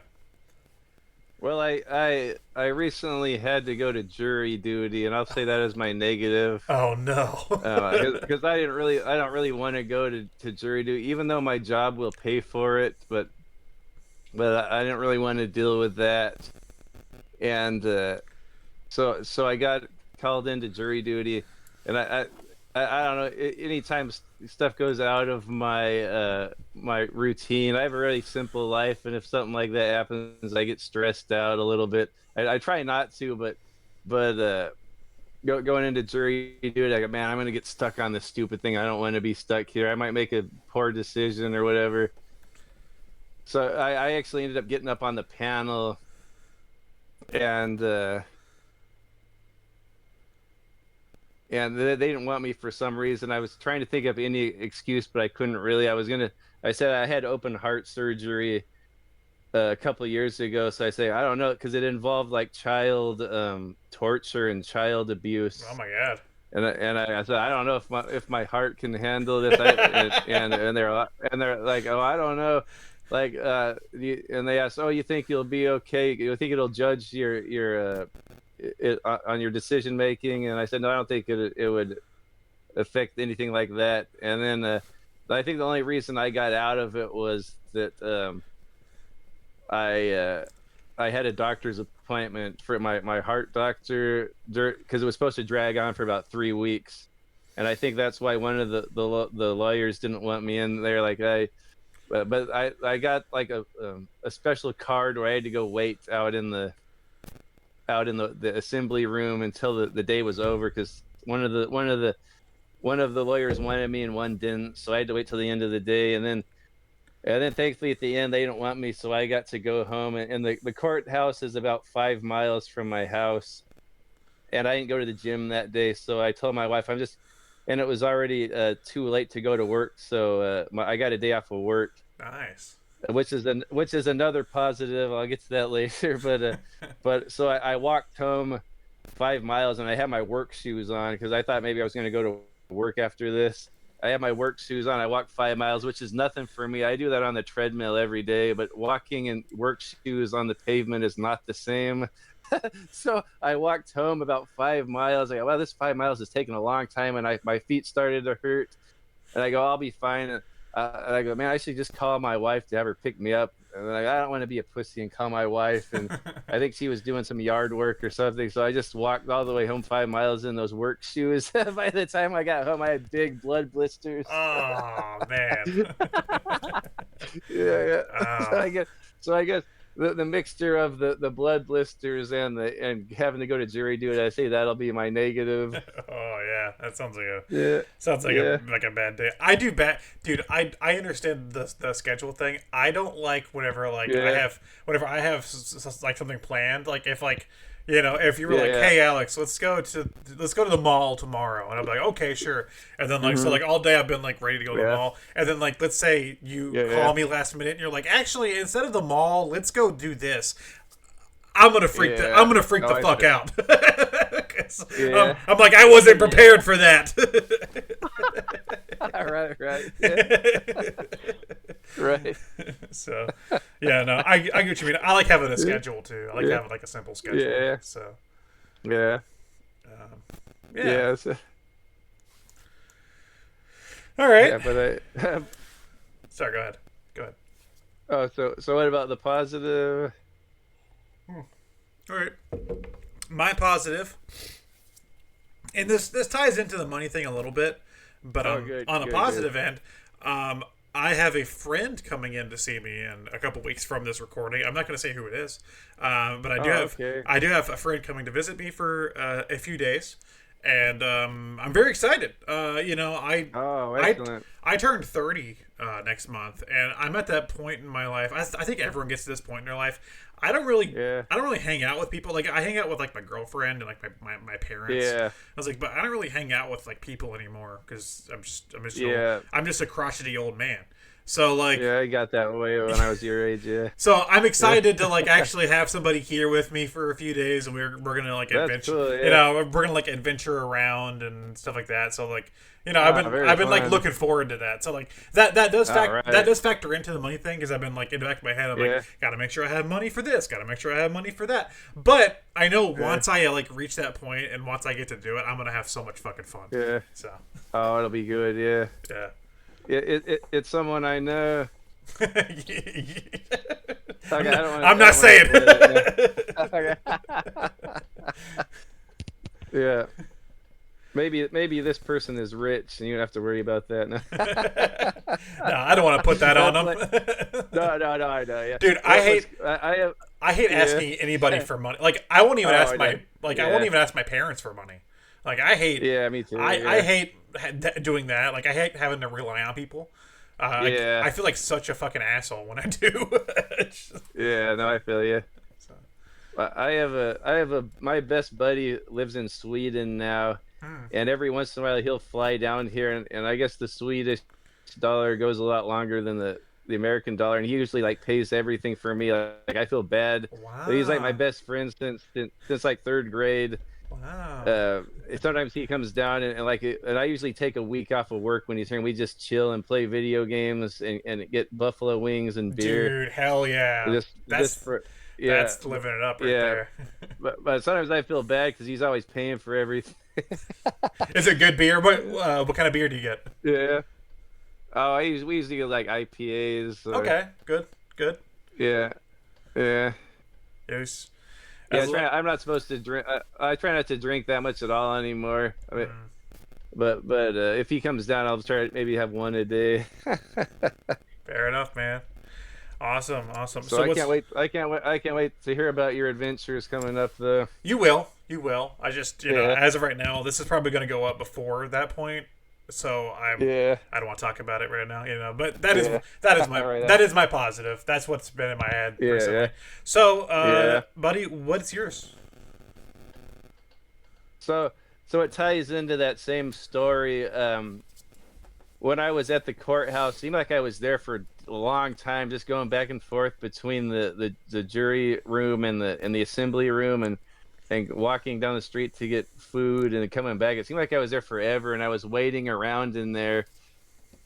And I can remember I brought my ticket back to the clerk in the assembly room. Like I had to wait there, and he said, "Okay, go sit down." And I went to sit down, and then as I'm sitting there, here comes this guy. This guy, he looks like a young man, but he's probably like my age.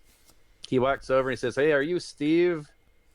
And I go, "Yeah." And I looked at him. I go, "Hey, Jesus, like my buddy in high school, Jesus Gonzalez. That like we were nerds. We would always walk to the arcade and play video games, and we'd always talk about pro wrestling. He was like my best friend in high school, and I hadn't seen him in 25 or more years." Wow. And he says, "I thought that was you, the way you walked." Like he recognized me from the way I walked. So I got to meet my buddy from high school, Jesus, that I hadn't seen in over 25 years. We used to be buddies, and I guess he's into cabinet making now, and he has a wife and kids. Wow. And I got his number. I haven't called him yet, but it's cool that I reconnected with him, and I got his number, and in case I ever need cabinet work, I can call him. So that was cool. That made it all worth it. It wasn't even that much of a negative that whole day, but like that was a huge positive to that experience going to the courthouse. Awesome, man. And then on top of that, I like I said, I got the day off of work, so I guess there was more positives than negatives. Did you do anything fun with your day? Did you like? Oh no, my feet were dead by then. I think I just sat at home after that, and with my wife got some of that that salt and put it in a bucket, and I was just sitting there chilling. And then I was able to make it to work fine the next day. I just had my feet soaked in that bucket with the salt. Okay. Yeah. Nice. That sounds awesome, man. Yeah, it's always nice to like reconnect with somebody like that, you know, like you haven't seen in years. I've had that happen. There is a guy. Well, did I lose you? Are you still there? No, absolutely. Okay. I hear you. Okay. Yeah. There was a guy that I used to be friends with when I was like really little. Like I'm talking like I was in like first grade, and he lived in like the same Mhm. neighborhood as me. And then I didn't see him for Mhm. like years. And then whenever I was like 25, a buddy Mhm. of mine was working at a restaurant, and he mentioned this guy that he worked with, and he mentioned his name and stuff. And I was like, wait a second. I was like, who? And he mentioned him again, and I was like, holy shit, I know him. I was like, yeah, Wow. yeah. And so like, yeah, so like I reconnected. It's like it's great whenever you get to like reconnect with somebody like that. You know, it's like Yeah, that's wow. awesome. Yeah. It's like I thought that chapter of my life was just closed. You know. Yeah. Yeah. It feels like such a small world, but it makes sense. Like it's probably the same town in the same areas. Yeah. So Yeah.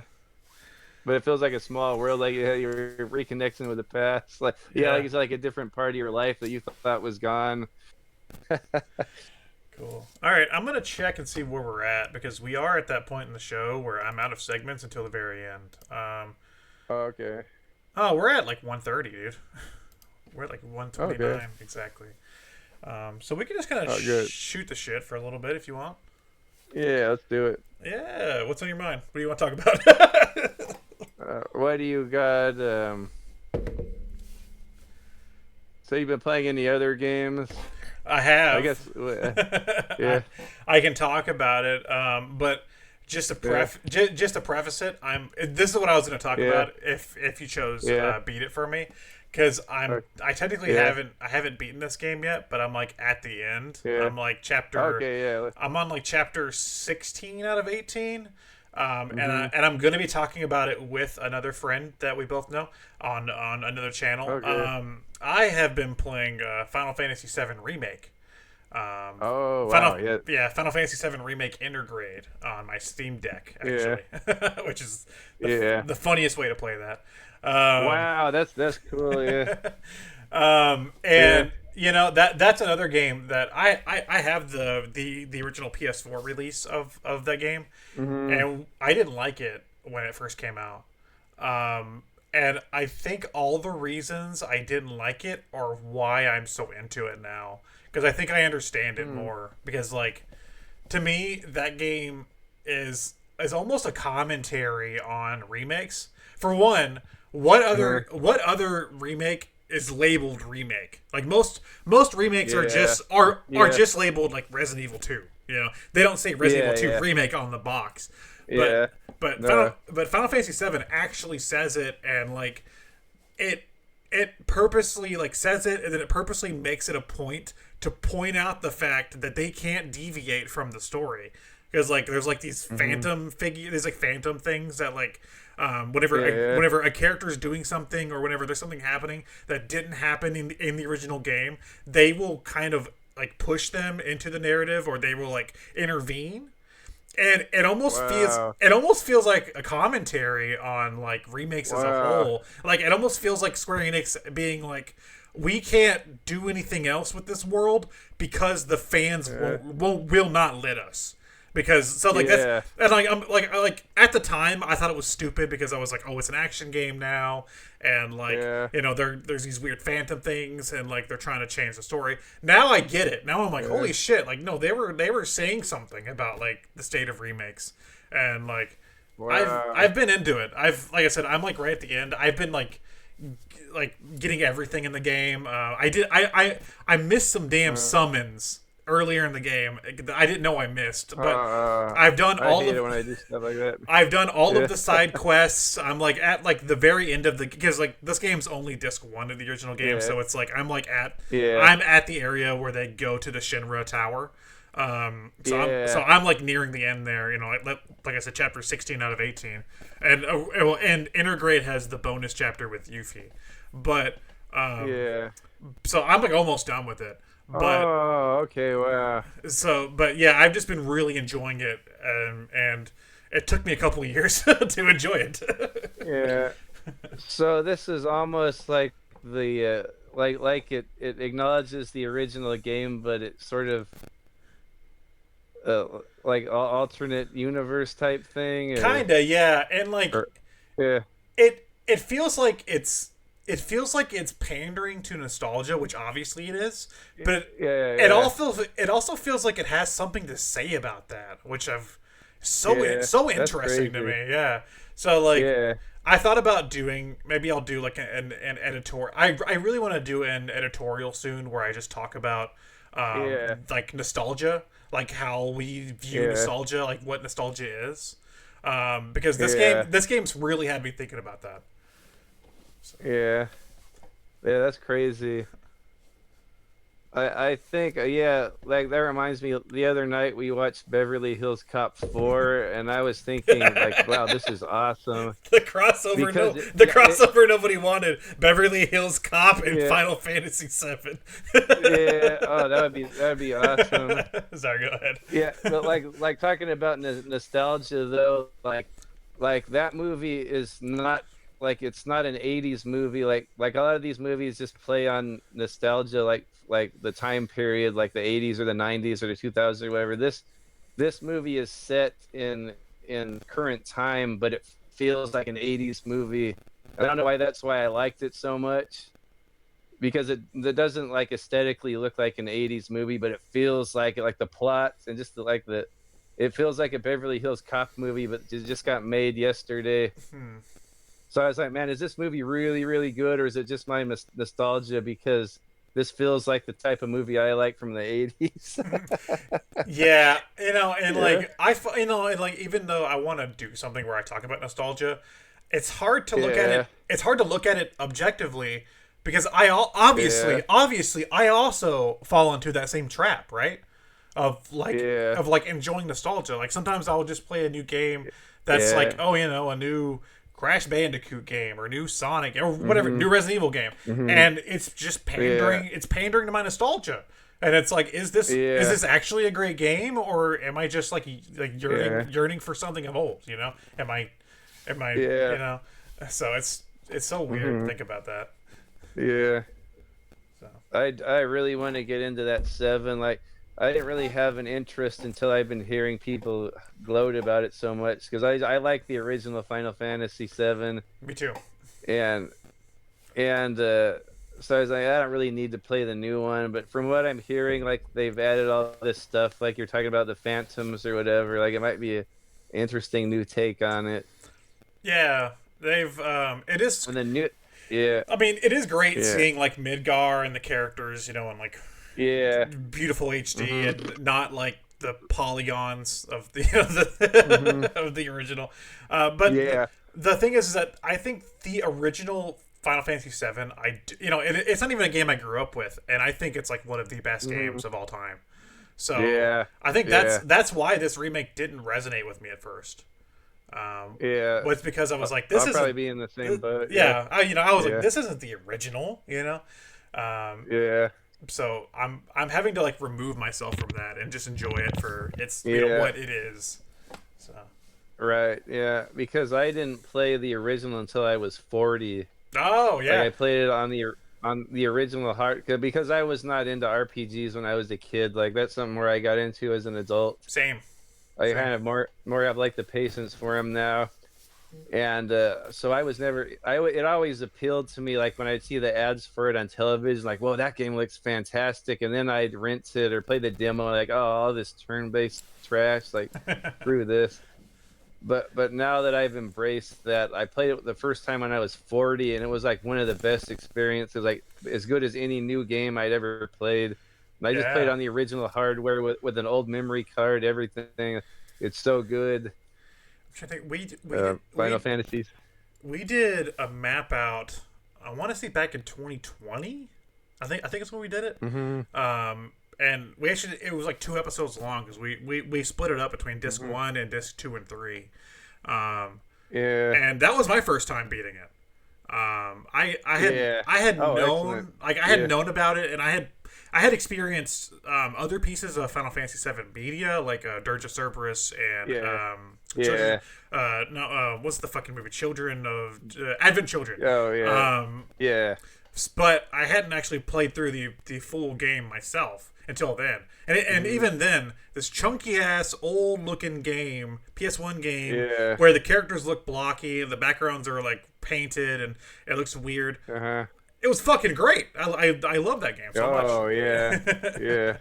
You know, yeah, and I can't really describe the plot. I remember like I don't really like it. It's something confusing, typical Final Fantasy, but like the characters are what drew me in, and the gameplay. Yeah, and it has. I couldn't get enough of that. Yeah, it has one of the best cast of like party members. Yeah. And, yeah. I mean the story is convoluted, but I like Kingdom Hearts. Yeah. Okay. So I don't think it's that bad. Okay. Yeah, I can't figure out that Kingdom Hearts plot. No, I don't blame you. So like it's like Final Fantasy 7 is convoluted, but I don't think it could be way worse. Trust me, it could be way worse. Yeah, I don't know. Like the only other ones I played was 10 and 12, and both of those I didn't know what the hell's going on, but I love those. I love 12. Dude, 12 is my favorite. 12 is my favorite. Oh heck yeah! 12 is my favorite because I just love. For one, the gameplay is interesting. I like the gambit system, and I like the way the game just like how it works. It feels a lot more. Yeah, I love that game. It feels a lot more streamlined without losing the like strategy elements. Yeah, it does. But I love the world. I love Rabanasta and just like the people and the world. Oh, it's so great. I don't know. I love it. That game is so overlooked, man. I love the game so much. I know. It's the first Final Fantasy I ever played. I thought it would have been like a good gateway pill into Final Fantasies because it's not turn-based. It's more like World of Warcraft style. It almost feels like an MMO, but it's single player. Yeah. So I think it was like a good entry game for me. And then after I was done with that, like, well, I want more of this. So then I went back to like 12 and 7. But that 12, yeah, that's fantastic. And I think I got that game. That was like the most value I ever got to a game. I got it for 50 cents at the media store for PlayStation 2. Yeah. And I put that in, and it looks so good. Oh. Like that's like probably one of the top graphic games, like nicest looking games on PlayStation. You know, because I was used to playing like 360 and stuff at the time, and I put that in, and the cutscenes look so crisp. I was playing it on a CRT. And then like the graphics, like wow, this is like looks almost as good as like a 360 game. This is so beautiful. Oh, yeah, it's so that game's so weird because it came out in like 2006, which was late for a PS2 game. Yeah, that was. And yeah, no, it's up there with like Shadow of Colossus as like one of the best looking PS2 games. And no, dude, same thing. I played. It might have been my first like full-fledged Final Fantasy game. But it was the same thing. I bought it at like a pawn shop for like $5 because again it was so cheap. And then I took it home and I played the hell out of that game. I was super into that game. Oh heck yeah! I even got the remastered version on Switch, but I haven't tried it yet. It's better. It's better. I know you can have 4 guys out at once now, right? And they fixed the license system. Okay. Which it's basically now it's just a standard skill tree. Okay, so you have to buy the license and then buy the thing. That's gone. Oh, right on. Cool. Exactly. I got to the point. Yeah, because I didn't like that at first, but I got to the point where I don't mind this now. Like, you have to just send you on the runaround just to upgrade stuff, but. Nope, they took that out. I was like, yes. Yeah. Wow, that's cool. Yeah, so I got to revisit that then. Yeah. So, but yeah, I've been great time playing 7 remake integrate. I'm sad. I when I finish this, I'm sad I can't play. I can't play Rebirth because that's on PS5 only, and I don't have one. Yeah. Will it ever come out on anything else? It's supposed to. It's a timed exclusive. So it'll probably be like remake where they put it on PC later. Because most Final Fantasies, I don't think 16's on PC either. But most Final Fantasies do that. There'll be a timed exclusive on like Sony or whatever, and then they'll push it out. So they'll probably push it out on PC, and then Xbox might get something. They usually don't, but who knows? I'm hoping it does. It has the first one, doesn't it? Oh no, it no, doesn't. It doesn't. No, they got that It weird. doesn't. They got that weird Strangers of Paradise game though. Yeah. That was why is that on Xbox? But Wow. yeah, they're weird about their Final Fantasy exclusivity. Nintendo doesn't Yeah. even get a lot of them either. You know, they get like remasters. Yeah. So I think Yeah. Xbox has remasters as well. I believe some of them. Yeah. So who knows? Yeah, you're right. Yeah, because I wanted to play.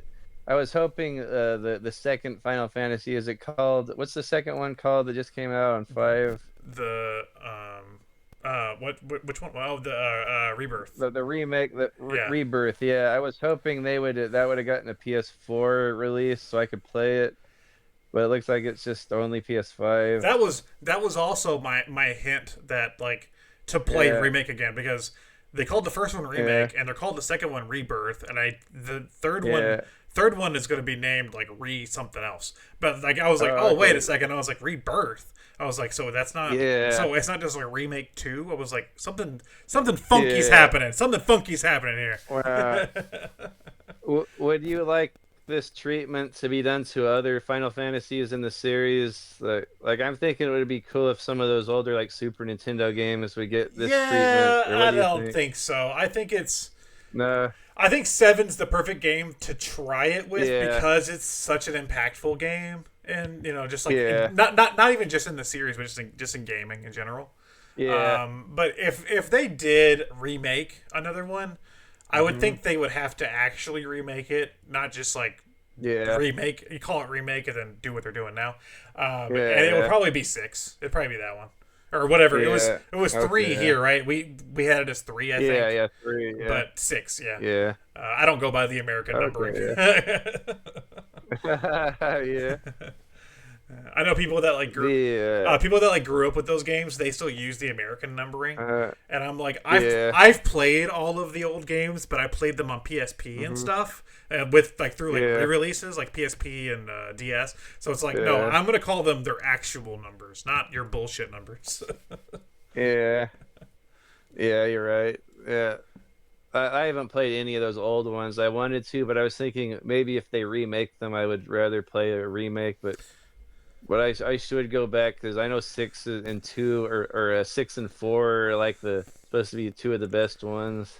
They did the pixel remaster things on like Switch. Yeah. You don't play those. Oh yeah, huh? So. And can you fast forward those? Like we did pixel remaster 1 last year, I think, and I don't remember, but I think you could fast forward the movement stuff. So I don't, but don't quote me on that. I don't. It's been a minute, so who knows? Yeah, I mean, it would be nice. I've never played a game like that. Like I actually played 7 without that, but I know there's been recent releases of 7 where you could fast forward. Yeah, and I think that the Switch, I think 8. Yeah. The Switch version of 7, you could, which I did use. You could fast forward. Yeah. And I didn't use this. You could also do like invulnerable mode. I guess if you're having trouble getting through like a hard fight or something, and you're just wanting to progress the story, I guess you can use it. Yeah. But yeah, they even had that where like you would just always regain your health. So. That would have been helpful. I think I never died on Final Fantasy VII until I got to Sephiroth, and I got pissed. With his like minute-long meteor fucking attack. I know, yeah. The animation takes so goddamn long. Yeah, I know, yeah. So then I'm not going back, because like you have to go through a little bit of a dungeon first. Like there's a save, and you have to do a little bit of stuff before you fight him, right? Yeah. I don't want to do all that crap again, so I went back and I just kept farming those chocobos to get the gold one, and then I went and got the Knights of the Round move with the chocobo. Okay. And then I came back, and then by then I'd maxed out, like everyone was like, because just from fighting people along the way, I got all my guys were maxed out, and then all the what are the little the slots in the weapons? What are they called? Materia, yeah, like I had really good ones, like double this and double that. Like I had really good ones. Then I went back, I'm gonna smash this guy this time, and I didn't even need any of that. I just hit that Knights of the Round one time, and it killed him on the second phase. That's funny. Yeah, but yeah. Yeah. So. But what about are you into the Dragon Quest or just the other two maps? No. Oh no. No. I don't care anything about Dragon Quest. I've tried. Okay. I've tried. Yeah. I've tried the first one. I've tried 11, and Okay. I have 8. I probably I might Oh, try. eight. I might try 8 at some point, but Oh, 8. I think 8 might top Final Fantasy 7 for me. I think you'd really like 8. okay. I don't know if it was just a time in my life when I was recovering from heart surgery and I couldn't really, my nerves were messed up, so I couldn't really play fast-paced games. So I just was sitting there chilling, playing 8, and it was so freaking good.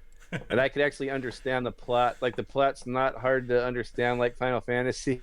That's my problem with like 11. Like I played I played 10 hours of Final Fantasy 11 and nothing happened. Oh, wow. Nothing happened. Yeah. It was the most boring fucking story I've ever seen in a game. It was like it was like the beginning of 11. It's like, oh, you're the luminary and go, and then you go, and then it's like every town you stop in, it's like a fucking anime. It's like you stop and it's like, oh. I have to win a horse race. Can you help me? And it's like, sure. Yeah. And then you do it, and it's like, thanks. And you're like, okay. And then you leave. And then you just do that from town to town. And I was like, what the? There's nothing happening. And then, like, everyone I've talked to, they've been like, well, that was only chapter 1. When you get to chapter 3, things are going to be way better. And I'm like, if 10 hours, if 10 fucking hours of my life is chapter 1 and nothing's happened, I'm not going to play anymore. I don't know. Yeah, I think Teddy was saying he wasn't impressed with it either. I do want to play it, but I'm telling you, 8 is so good. Like, it's the typical go from town to town and meet new people and deal with their little drama.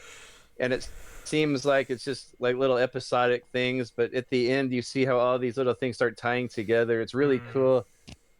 I just think 8 is almost like a perfect game, and it runs so well, and there's no load time, and it sounds good.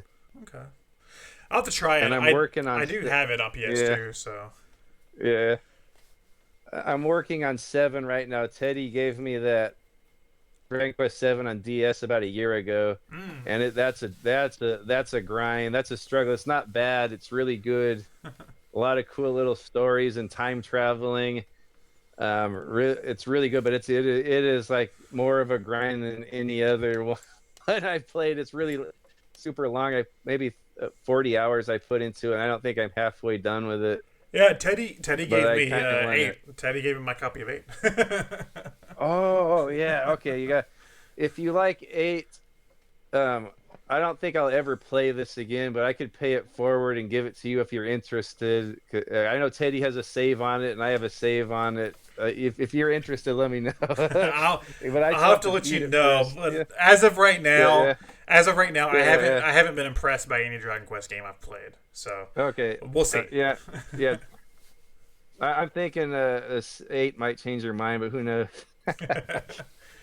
Like, I've gotten really into Final Fantasy, and I've gotten really into Shin Megami Tensei / Persona. I consider that all one series. I know people consider it 2 series, but it's all one series to me. So I've gotten really into that. Yeah. So. Well, I got to try those. My buddy sent me like Persona 5 or 6. 5, yeah. Or the one that came out on 5, yeah. It's good. Yeah, and I know those go back. They go all the way back to Super Nintendo, right? I think they go further than that, right? Or something. Wow. I remember, like, Shin Megami Tensei is an old series. It goes back to your 2600. Yeah, dude, I think it goes back all the way back to the Magnavox Odyssey. The Pong, you know? Yeah. No. I think so. I don't know how old. Yeah. Maybe I don't know if it's NES or one of those. I know that, like, Wow. Some of the Shin Megami Tensei games were on like Game Gear and stuff too. So I don't know Oh wow. how far back it goes. Yeah, like Last Bible I think it was on Game Gear. Yeah. So I don't know how far back. Spencer or somebody would know. Somebody in comments tell me. Okay. Yeah. Again, I've only played the more recent stuff. Mm-hmm. I loved Shin Megami Tensei 4. Like that's one of my favorite RPGs. That's on the 3DS. Is that Like, on 3DS? Okay, yeah. it's not on PS3 or anything. No, it's on 3D. I wish they would remake it, but no, it's on 3DS okay. and it's so good. Like I got sucked into that game. Wow. So, I loved it. I don't want to play any more RPGs until I'm done with Dragon Quest VII. Like I don't want to start. I picked up Fable when I shouldn't have, but that's not that long of a game. That's like 10 hours or something, right? That's not that long. Yeah. But I'm not doing anything because I am enjoying it a lot, and I don't want to like forget or lose track of what's happening. That's fair. But it's pretty good, but it doesn't go along as quickly as Part 8. There's a lot of time, like I think Teddy and Spencer did a long video of it, which kind of interested me in it, and I think they talked about it for like 5 hours, and it doesn't even. Dude, I always feel so bad because they'll be talking about, and I'll see them put them out, and they'll be talking about like doing the Dragon Quest episodes and like how long, like, hey, where you at? And they'll talk about like, or Teddy will be like, yeah, I'm doing this. I'm doing this recording with Spencer. We're doing this, and then like the episodes will come out, and I don't watch them because I don't care about Dragon Quest, and I'm like, I feel so bad. I'm like, I want to support my friends, but I don't care. I don't care about Dragon Quest. So like, if I watch it, my brain's just gonna leak out of my ear because I know, yeah. I didn't care about it until Part 8. Okay. Yeah. One day I'll try it. I have other games I want to play first. But it is on my shelf. It is a game that I think about sometimes. So who knows? I'll probably try it one day. So and the music's fantastic. See, that's something I didn't like. Man, you're gonna make me the enemy of this. Like it? You're gonna get me to. I'm gonna have shit in the comments for this fucking episode from all the Dragon Quest fans. I don't like the music. It's too much. Oh, you don't like that? It's too like orchestrated. No. It's too loud. You'll do anything. Oh, it's loud. You'll do anything, and it acts like it's this momentous occasion. It'll be like you'll find a shoe and it'll be like da da da da da da da da, and I'm like, shut up! Like, dude, it's not that serious. Like, I need some downtime, Okay, I just fought this little green slime 100 times already. It just goes, and I'm like, knock it off. Like I don't mind having a high. But like, it has to be appropriate, I don't need it all the time. I don't need that all the time. It's too much. Like bring it down, man. I want to chill for a little bit,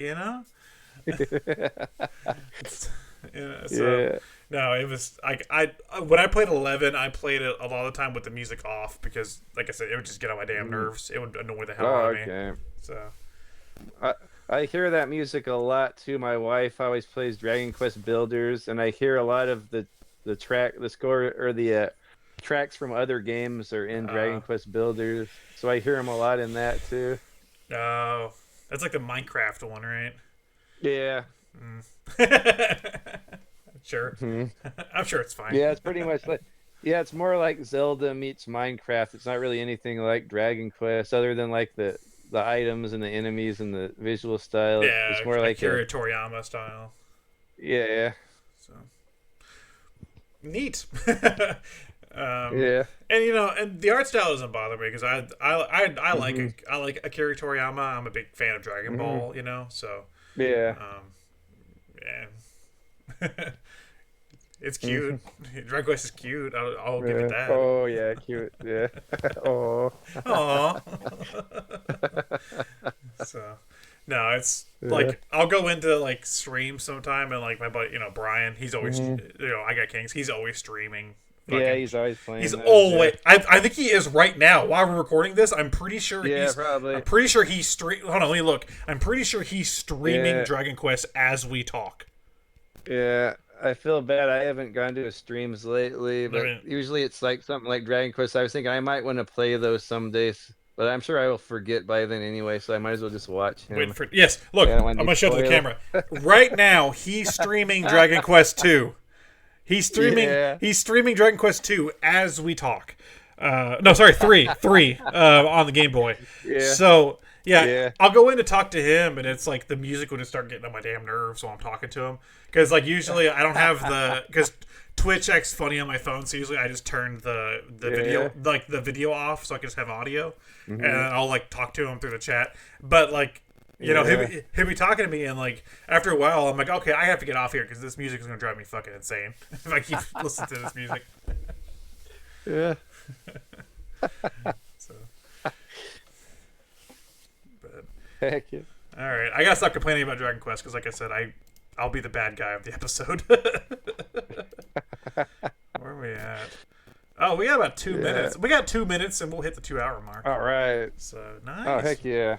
Nice, man. Nice. It's been Good times. Yeah, it's been good having you on the show. We need to collaborate at some point to make some other, because I do I do a bunch of other content on this channel that isn't just this. Yeah. So we need to like collaborate at some point and do something else. Yeah, we got to. Yeah. Do something. Yeah, you got it. Yeah, I need to get a better computer too, so I can do stuff like this and have you on. Yeah. I'll Yeah. talk about Sonic or something. I don't know. Yeah. Oh, you were talking about the Fixinator 9000. So like, there's a perfect Sonic game in 100 years. All games are perfect. Yeah. So I don't think so. I think like they could make the perfect Sonic game in 100 years, and all the fans would be all, "This sucks. This isn't the Sonic I like." That's true. No, dude, it's right. No, dude, I'm a Sonic fan, and I absolutely hate the fan base. I don't relate to any of them. It just always seems like, okay, here it comes. This is the Sonic game you've been waiting for. This is the one. And then like 2 weeks later, this sucks. This is the worst one ever. Okay, this next one. This is the one you've always wanted. This is a good Sonic game. This sucks. Dude, I absolutely loved. I loved Frontiers. I mean, it was my game of the year. Remember? I loved that. I loved that game when it came out. And it was the same thing.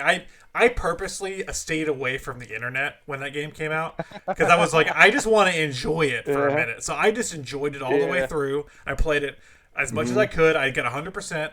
Then I went online and saw what people were saying about it because I was like, I don't want this fucking fan base to tank this game for me. I want to enjoy it. Yeah. Oh, right on. Yeah.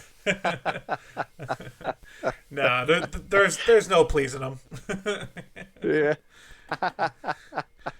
So, yeah. That's the one I kind of want to. Is that a long game, or how long does it take to beat that? I can say about 25 hours is probably where you're. Oh, okay. That's like, not too if you bad, want to hit 100%, that's probably where you're sitting, 25 to 30 hours.